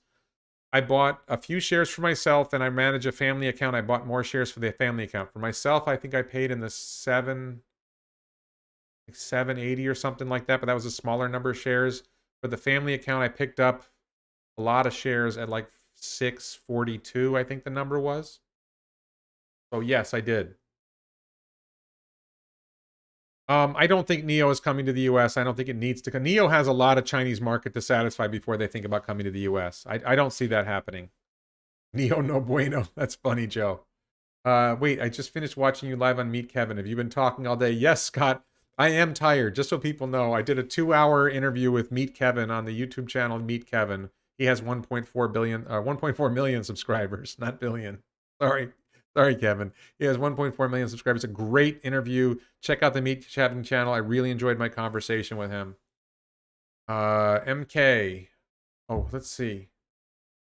Let me do this first. Chris Martin asks, Can you talk more about how Tesla may impact Michigan, Detroit, and the Big Three? I see so much potential in the auto industry, not necessarily only the local companies. I I think that all the existing car industry is going to die. I think that literally all major car companies are going to go bankrupt because they cannot compete with Tesla. And Robotaxi is going to devastate the entire, because every Robotaxi replaces 5 or more cars. The entire car market's going to be wiped out. All these companies are going to go bankrupt. Governments will bail them out, and they will fail again. Our governments will bail out our car companies, and they will fail again. That's what I think is going to happen. So that's the short answer. That doesn't matter whether it's Ford, Toyota, Volkswagen, uh, whatever the Hyundai, any ICE car company is going to go bankrupt. Maybe there's an exception somewhere, but they're nearly all going to go bankrupt. They can't survive. In a recent interview, Sandy Munro said that for semi, the best solution is fuel cell. Okay, so I disagree with Sandy Munro on he was talking about hydrogen. He thinks hydrogen is going to work better than batteries. Bill Gates thinks hydrogen is going to work. Look, there's an important thing to understand about Elon Musk and Tesla and Elon Musk and SpaceX as well. Sometimes Elon says things and people think, oh, that's just Elon. He's being overly optimistic. And sometimes that's right. The thing that I watch for to see whether Elon is too optimistic or whether he's more likely speaking close to the reality is, what does the team say? Right? So if Elon says we're going to do this and nobody else on the Tesla team says, yeah, we're going to do that, it's happening, blah, blah, blah. When Elon says it and then somebody on the team says it. So when Elon's talking about, so when Elon talked about Starship point to point, it's like, Elon's crazy. And Gwynne Shotwell had a TED Talk with, she was interviewed on a TED Talk. And the guy said, come on, this isn't really going to happen, is it? And Gwynne Shotwell, no, that's definitely going to happen. When's it going to happen? Gwynne Shotwell, within 10 years. That was like 2 years ago. We're going to see Starship point-to-point travel on Earth in 8 years. And he said, is that Elon? He asked her, is that Elon time or is that Gwynne time? She says, oh, I'm sure Elon would want us to go faster. That's my time. We're going to do this within 10 years. So that's the team backing Elon up. So if Elon says it, okay, that's crazy, Elon. But if Gwynne says it too, it's real. When Elon talked about Tesla Semi and how it's going to deliver, Jerome Guillen, he's one of the guys on the investor call. I think it's Guillen. Jerome specifically said they're doing amazing things with regen on Semi. Regeneration, that when the vehicle's braking or slowing down, they regenerate energy and feed it back into the pack. There's some amazing tech they've got on their regen, and Semi is going to be amazing. So fuel cells are dead. Dead. Let's see. New Warren in town. Do I think Tesla will go down further the next 2 weeks, John P.S.? I do not make short-term stock predictions, and also I am not a financial advisor. Don't rely on me for financial advice. Talk to a professional investment advisor. I don't know whether, I don't worry about stocks going up or down. I think that this temporary look, I started buying Tesla stock in 2016. I am holding till 2030 or longer. Small chance I sell some for my boring brain venture capital idea in order to invest in that, which is going to go right back into Tesla stock as part of the plan, so it's not really selling. So I don't think about whether it's going to go up or down the next 2 weeks. I don't believe we can make credible short-term stock predictions, so I don't even try. I think if somebody makes a short-term stock prediction, you might as well flip a coin. What is I don't bother comparing hydrogen fuel cells to EVs. The problem with hydrogen is, number one, you have to use energy to convert, typically to extract the hydrogen typically from water, and that takes energy. And then you have to take the hydrogen back to produce electricity, and that there's inefficiencies in that process, versus having sunshine on a solar panel and charge a battery. That's a much more efficient process. John asks, should I buy more shares this week using margin? I do not use margin myself. I'm not an investment advisor. I would encourage you to seek advice from a professional investment advisor. I would not be capable of advising you on margins because I don't do it myself. I don't know anything about it. Can you update us on your solar roof? Great question, Platinum Whips. So for those who don't know, I live in this house that you see me. I'm in the upstairs guest bedroom of my house. We converted it into an office. I have a 3,200 square foot house with 2 stories, and we have to replace our roof. We are going to be replacing our roof soon, and we have an order in for Tesla Solar Roof. It is waiting for Miami-Dade County. I'm in Palm Beach County, but Palm Beach and Broward County follow Miami-Dade. So we are waiting for Miami-Dade County to approve Tesla Solar Roof for hurricane strength winds of 175 miles an hour. Last I heard, They were rated for 167 miles an hour. They were going back to get certified for 175 miles an hour so that they could install them in South Florida, which is a great place for solar because we have a lot of sun. So I believe I'm going to find out in about 2 months whether it's going to happen. And if the answer is yes, then I'm going to have my roof in another 1 to 3 months, probably 3 months. So it's now February. I'm hoping I have my roof by July. And if come March, we don't have an answer yet, at some point we're going to have to put a regular roof on. And if that happens, then we're going to put solar panels and Powerwall on. I'd rather do the solar roof because it's going to cost more to do it the other way. But one way or another, we will have solar on this house by the end of this year. What happens to Tesla if Musk is not around? That's probably a video I'm going to make in the future. I think I would say this. Look at what happened to Apple after Steve Jobs died. I think that roughly answers my question. Apple has grown tremendously. Elon has built a great team at Tesla. And you could see it in Drew Baglino at Battery Day. You could see it in Andrej Karpathy at Autonomy Day. He has built a great team. He's got a great team at SpaceX as well. They'll be fine. So let's see. Will the Cybertruck have the same door control as the Model X? No. It was mentioned there's no need to model more compact than MS. Oh, why do I think they... Okay, this is a great question from Francois Couture. Is that really your name? Like French culture. That sounds like it's a fake name. I love it, though. If it's a fake name, it's a great name. It's your real name. That's amazing. He says, in the master plan part due, I think Elon originally said that the Model 3 was going to be the smallest model Tesla was going to make, and now it appears that the 2023 compact will be more compact than the Model 3 because of FSD. What has changed? I think manufacturing changed. I think that Elon learned a lot about manufacturing and learned that we can, and maybe his understanding of his vision for Robotaxi changed, and I think he's realized we can do a lot more with this, and the next design... I don't know for sure that it will be smaller than Model 3, by the way. It may not be smaller than Model 3. It probably will be. So, David Wong, I answered that question about Elon not being around. You estimate the vehicle delivery forecast by batteries, but why do you ignore the direct quote from Elon saying it'll be 50% annualized growth? That means it can't be 2 million in 2021. Okay, so... Elon said materially more than 50% growth for the next several years. Elon did not say 50% growth. He said materially more than 50% growth. And look, they said they're going to do 100 gigawatt hours of batteries in 2022.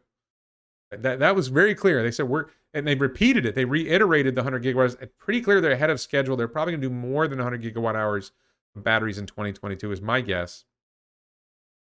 And then the suppliers are ramping up. So, Mark Potocznik, Tesla needs a Gwynne Shotwell type to take pressure off of Elon.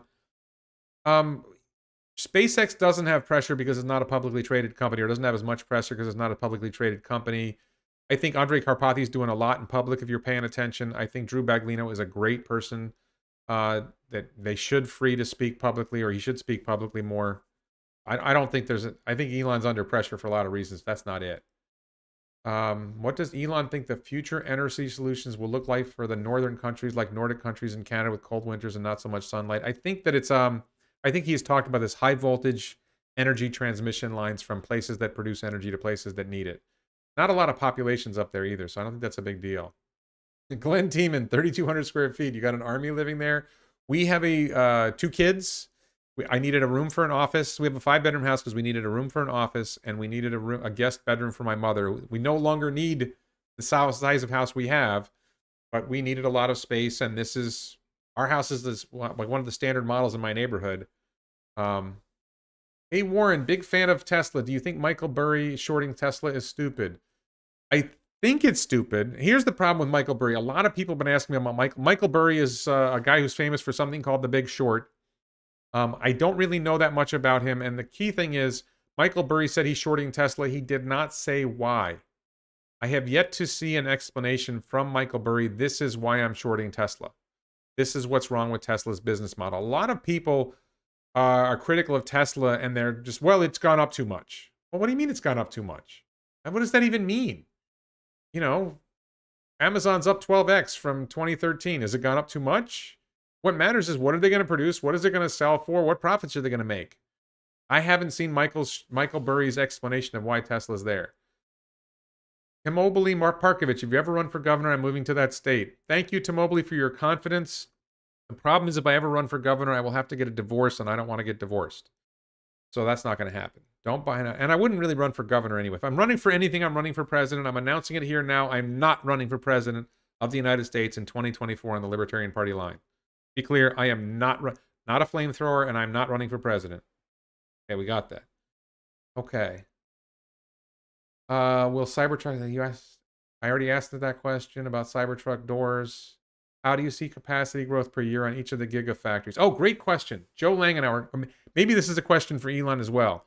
I have an answer to this question. How do I see the capacity growth per year on each of the gigafactories? Fremont, China, Berlin, Texas, and Nevada. Okay, so I think Fremont and Shanghai are near their peak. I mean, it's possible they will add another building or additional space in Shanghai, but I think they're near their peak in both Fremont. I think Fremont's going to top out around 600, 750,000 vehicles maybe. Maybe they'll get more efficient. They'll be able to get to 750. I think Shanghai is probably going to top out the same around. I see Tesla Fremont the Tesla Fremont factory and the Tesla Shanghai factory as being roughly the same class of factory. Giga Texas and Giga Berlin are like next generation factories. Shanghai's a little bit more advanced than Fremont. I'm selling Shanghai a little short, but Giga Texas and Giga Berlin are the next generation factory. Right? They're going to have more advanced things in the factories, smaller footprints, delivering more efficiency. And if you listen to the Sandy Munro interview with Elon, Elon said, Sandy was asking about whole frame casting, he was asking about 48-volt wiring. Elon said, well, that's the next factory. So after Giga Berlin and Giga Texas are up and running, then comes the next factory. The next Gigafactory will not be like Berlin and Texas. The next Gigafactory is going to be a next generation factory, and it's going to be better. And my rough sense is, so Fremont's going to top out on about 700, 750,000, maybe not even reach that level. Shanghai is going to top out on 750,000. Maybe Shanghai will get to 1 million because I think it's more advanced. I think Giga Berlin and Giga Texas are going to be 2 million each. The current, what they're building now, I wouldn't be surprised if the Tesla Compact, which is the next Gigafactory, the next generation Gigafactory is for the 2023 vehicle. And maybe for the van minibus vehicle as well. And that vehicle is going to have whole frame casting. It's going to have 48-volt wiring. They're going to use space even more efficiently. There's going to be a lot more going on there.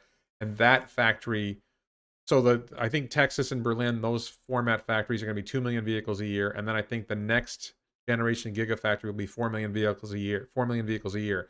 So you figure you make 4 million of those vehicles in China. You make 4 million of those vehicles in the United States. You make 4 million of those vehicles in Europe, and you got 12 million vehicles a year. Add on top of that the current plans for Giga Berlin, Giga Texas, Fremont, Shanghai, and you're getting close to the 20 million vehicles a year that Elon talked about for 2030, but you're getting there in 2026 or 2027. It was a great question. Thank you. Oh, we've got another. Let's see. Junebug, thank you for your support. Hi, I never heard of you till Meet Kevin live earlier today. Awesome insights and eye openers you spoke about. Stay blessed. Thank you, Junebug, for your support. I really appreciate it. Let's see. Michael Preston, India. What are your thoughts on the India rumors? Great question, Michael. I think that the India rumors are rumors. I don't think it's serious. I don't think there's any chance. I shouldn't say not. I think there's a very, very small chance that Tesla builds vehicles in India anytime in the near future.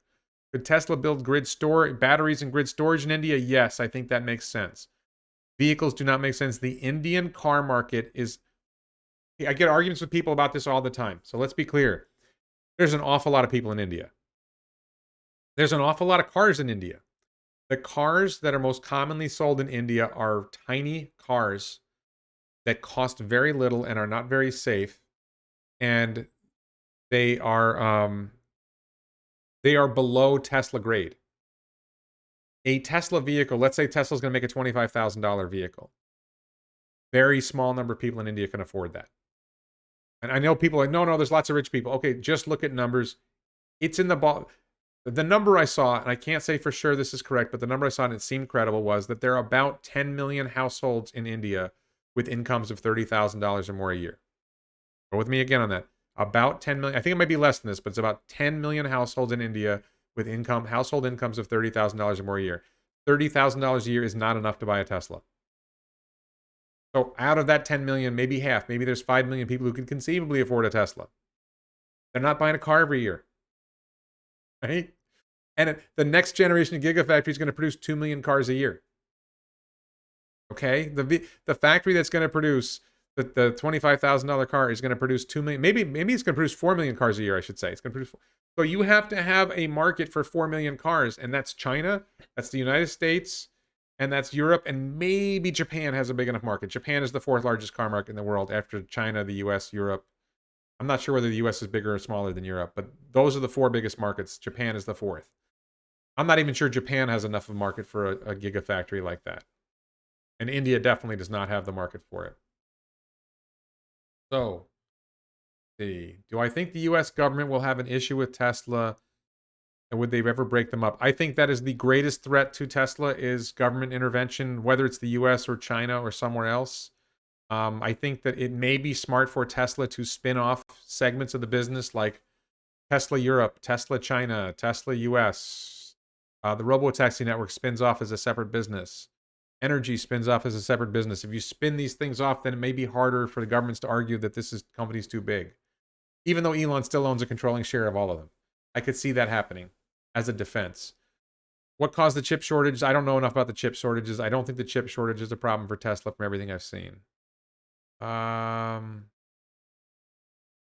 Will Tesla Solar surpass Tesla Automotive one day? I believe that Tesla Energy will surpass Tesla Automotive in revenue before 2030. I'm not sure it will ever pass Tesla Automotive in revenue if Robotaxi network takes off. Good question here, and I get this question all the time. Warren, why don't you own a Tesla? What better way to report on a Tesla car performance? So I have a Cybertruck on order. I will get a Cybertruck. I am trying to persuade my wife to get a Model Y. So far, I have not succeeded. I don't know if any of you are married. It may surprise you to learn that if a tree falls in the woods, the husband is still wrong. But I don't own a Tesla now because in 2018, I had a vehicle that was coming off lease and I needed a new vehicle and I could not get a Model 3 for a variety of reasons, including it had just started shipping and they were only selling the high performance model. And another thing is I don't drive that many miles. I think it'd actually be a waste for society for me to own a Tesla because I don't drive enough miles.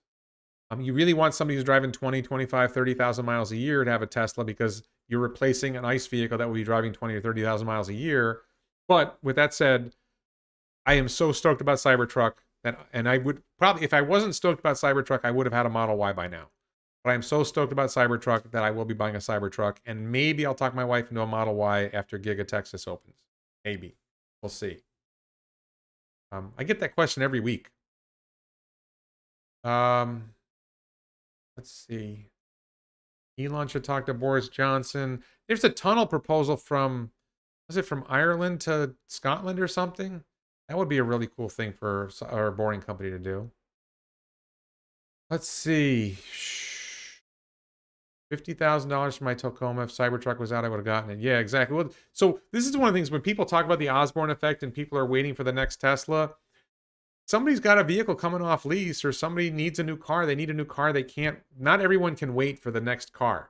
If you need a car, you got to buy it. And you can't wait. Sean Wachopi. I don't know how to, forgive me, I probably pronounced that way wrong. Are you buying Cybertruck just for camping features? No. I am buying Cybertruck because it is cool. I am buying Cybertruck because I am a prepper. I am concerned about apocalyptic scenarios, and having a bulletproof vehicle is a great thing. I am buying Cybertruck because I have a piece of land that I'm going to build a cabin on, and it's on a crappy dirt road, and I want to be able to get to it, and Cybertruck dual motor will be able to get me there. News on the cabin. I don't think there's anything new this week, but, well, I guess the news is my wife is starting to get interested in maybe participating in the cabin process. Before she didn't want to be involved with it, so now my wife may get involved, and that means it might be nicer. Because the cyber cabin idea was going to be like a shed with a bed. I mean, big shed, 1,000 square foot. But now it might actually be nice inside. And we might move it. I'm not sure my wife's going to like the location of the lot, so we might move it to a better location. We might build it on a better location. We'll see. But I've made progress. I've asked for a quote for somebody on preparing the land. I have a quote for the pad. I have a quote for somebody to arrange for the concrete pad to be poured. I have a quote for the pouring of the pad. I have a quote for the cabin. I'm waiting for a quote on clearing the land, and then I'm pretty close to ready to go unless my wife says, wait a minute, let's do something else. And I will have that conversation with my wife probably in a few weeks. I have some other stuff going on the next couple weeks that are getting me busy. So the doghouse project is delayed and the cyber cabin project is delayed, but I'm close. No, wife's got to be in. Having the wife involved is very, very good. Does everyone think Tesla stock is overpriced? No, Tesla stock is underpriced. Tesla, my personal opinion, Tesla stock today is really worth $3,000 or $4,000 a share, if not $5,000 a share. Poof. When will Tesla stock split? I don't care. I don't talk about splits. Thank you for asking. Highest generation of gigafactories are Robo Gigafactory. That's probably coming after the compact.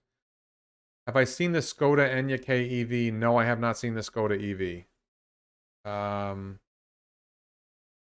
I recommend waiting or buying more? If you're talking about Tesla stock, I do not make recommendations for other people. I talk about what I think about the stock, not what I think you should do. I will be clear though. I think Tesla stock is worth $3,000 or more a share, and it's currently trading around $700 or $800 a share. If you can't figure out what I think about that, I can't help you. What AI project after full self-driving do you think is next for Tesla? That is a really interesting question. I think the AI project is Dojo as a service, but I don't know what problem needs to be solved that Tesla would want to solve with its own AI. I don't know the answer. That's a great question. I don't know the answer to that. That would be a good question for Elon. I'm going to write that down for the question for Elon. What AI problems could Tesla solve next? Great question.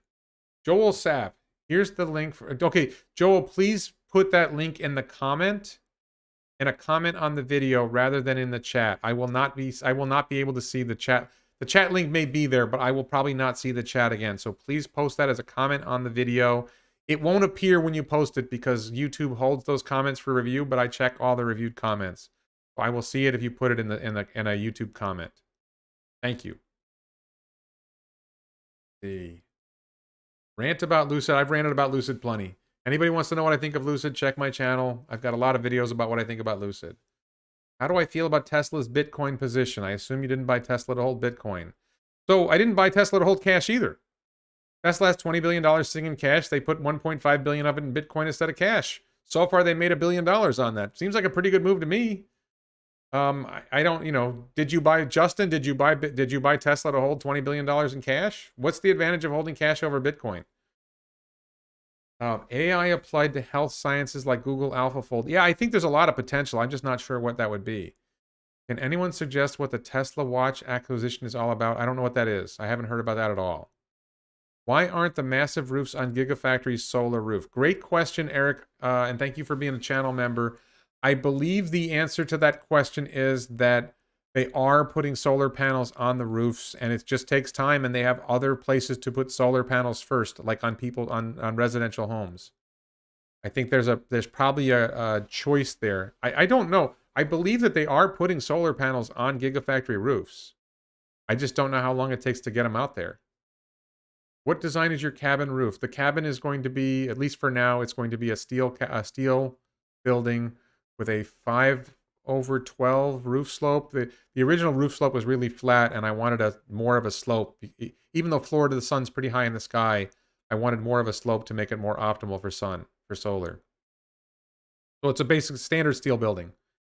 It's not a Quonset hut. It's a standard steel building. Going to have 12 gauge steel for structure instead of 14 gauge steel. It's going to have 26 gauge steel panels, which I wanted 22 gauge, and they couldn't do it. 12 gauge is thicker than 14 gauge, and 22 gauge is thicker than 26 gauge. What do I think of battery as a service model to swap? I think battery swap is a stupid model.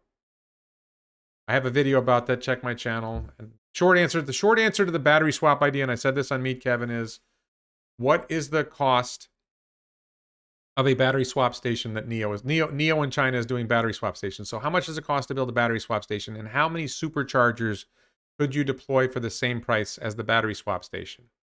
So my guess is it's something like 20 superchargers for every battery swap station. It might be more than 20.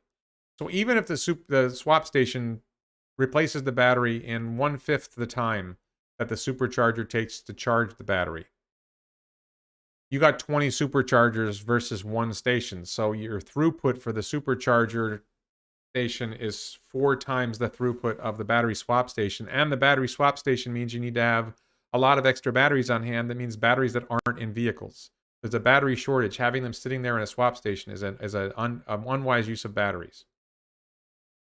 Thoughts on long-term benefits of nuclear energy that runs on the last 100 years of nuclear waste.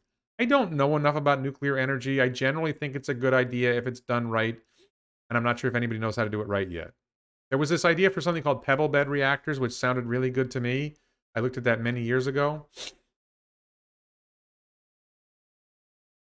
Can FSD be adapted to monitor driver health? I believe they are thinking about that. I think they talked about that FSD would figure out if you needed to go to the hospital and take you there. I don't know how they're going to do that, but that's an interesting concept. What was that? SIP panels? I don't know what SIP panels are. I'm planning to use solar panels on the roof of the cyber cabin, if that's the question. Oh, a shed slope. Was I going to? Oh, Rick, I was thinking about doing a single slope roof. The term I've heard is single slope roof. And yeah, the high side would be on the north side. And it turns out that it's not easy to get that building built. They don't build steel buildings that way, so it's not really viable. And it also creates like a really high wall, and they're not good in wind. The single slope roof is not good in high winds, and high winds are a really big issue in Florida. Yeah, and Jose, exactly. Battery swap is not scalable. That's a huge problem with battery swaps. Tesla solar in Europe. I don't see why not. How far down do you think Tesla stocks will drop? I don't care. I don't care about short-term stock movements. If it drops low enough, I'll have to buy more. Junebug, thank you for your support. Asks Elon, will he make cell phones and an OS for it? I'm pretty sure Elon does not want to make cell phones. I think that question probably has been asked of him before. I think he's fine with I think the thing is, Elon likes to get into businesses where there's a potential 10x gain, where they can do things an order of magnitude better. And I don't think Elon thinks he can make he probably thinks he could make a better cell phone, but I don't think he thinks he could make it 10x better. And let's face it, if you've sent iPhone cameras are pretty amazing.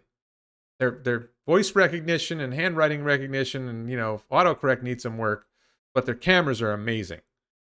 How will Tesla handle it if Cybertruck's edges don't meet safety standards?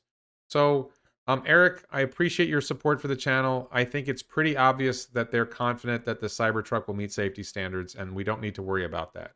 I'm not sure why you're worried about that. It is pretty obvious that they will figure that problem out. What was that question? Missed a question in there. Oh, do I believe Tesla could emerge into selling GPUs for computers? No. Tesla is not making GPUs. Tesla is making some kind of special AI chip for Dojo, and I suppose they could sell the AI chip for computers. I'm not sure whether they're going to be of a design that would be useful individually in computers. I don't know if there's going to be an AI. I could see where you're saying, like right now we have graphics cards. Could there be an AI card that you would install on a computer? That is an interesting idea.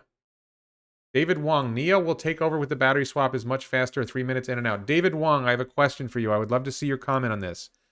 How many superchargers could you deploy for every battery swap station? How much was it cost for a battery swap station? How many battery superchargers could you deploy? Do the math on what the throughput is of a 20, let's say it's 20 to 1. Do the math on what the throughput is of 20 superchargers versus one battery swap station. You will realize that the swap doesn't make sense.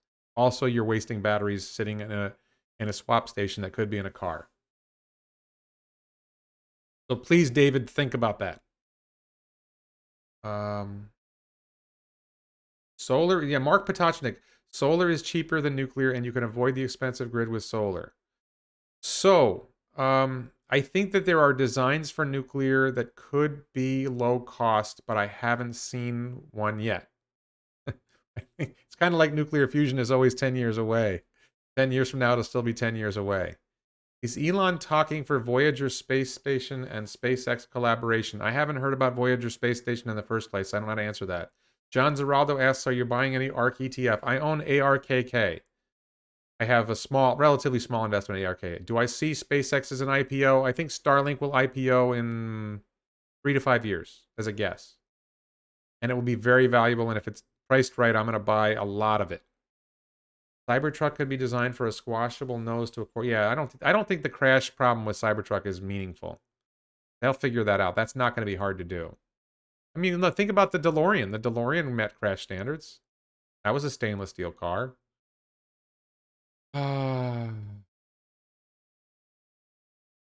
Let's see. What was a question I missed? Any thoughts on Bezos' StarNet project? I have not seen StarNet. I don't know what that is. Tesla HVAC, I'm excited about. I hope they do it. Yes, I will have solar panels on the cyber cabin. Would Tesla or Company X develop passive modular homes? Check my channel.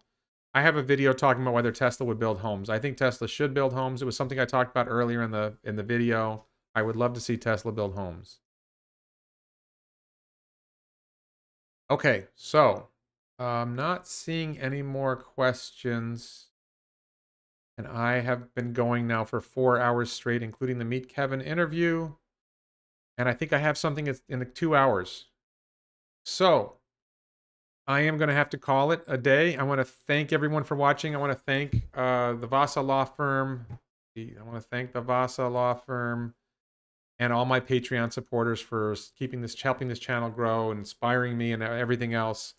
ElonBits.com. Check out ElonBits.com for the t-shirts, like the Machine That Builds the Machine t-shirt. This is one of my favorite shirts. There's another shirt, Rocket Evolution, this has been my favorite shirt. It has been one of the best-selling shirts, but there's a shirt, Rocket Evolution, I made recently. I'm really falling in love with the Rocket Evolution shirt more, so check that shirt out. And thank you so much for watching. Have a good day. And I'm doing something else. I think I'm doing something on Clubhouse at 6 o'clock. You're on Clubhouse.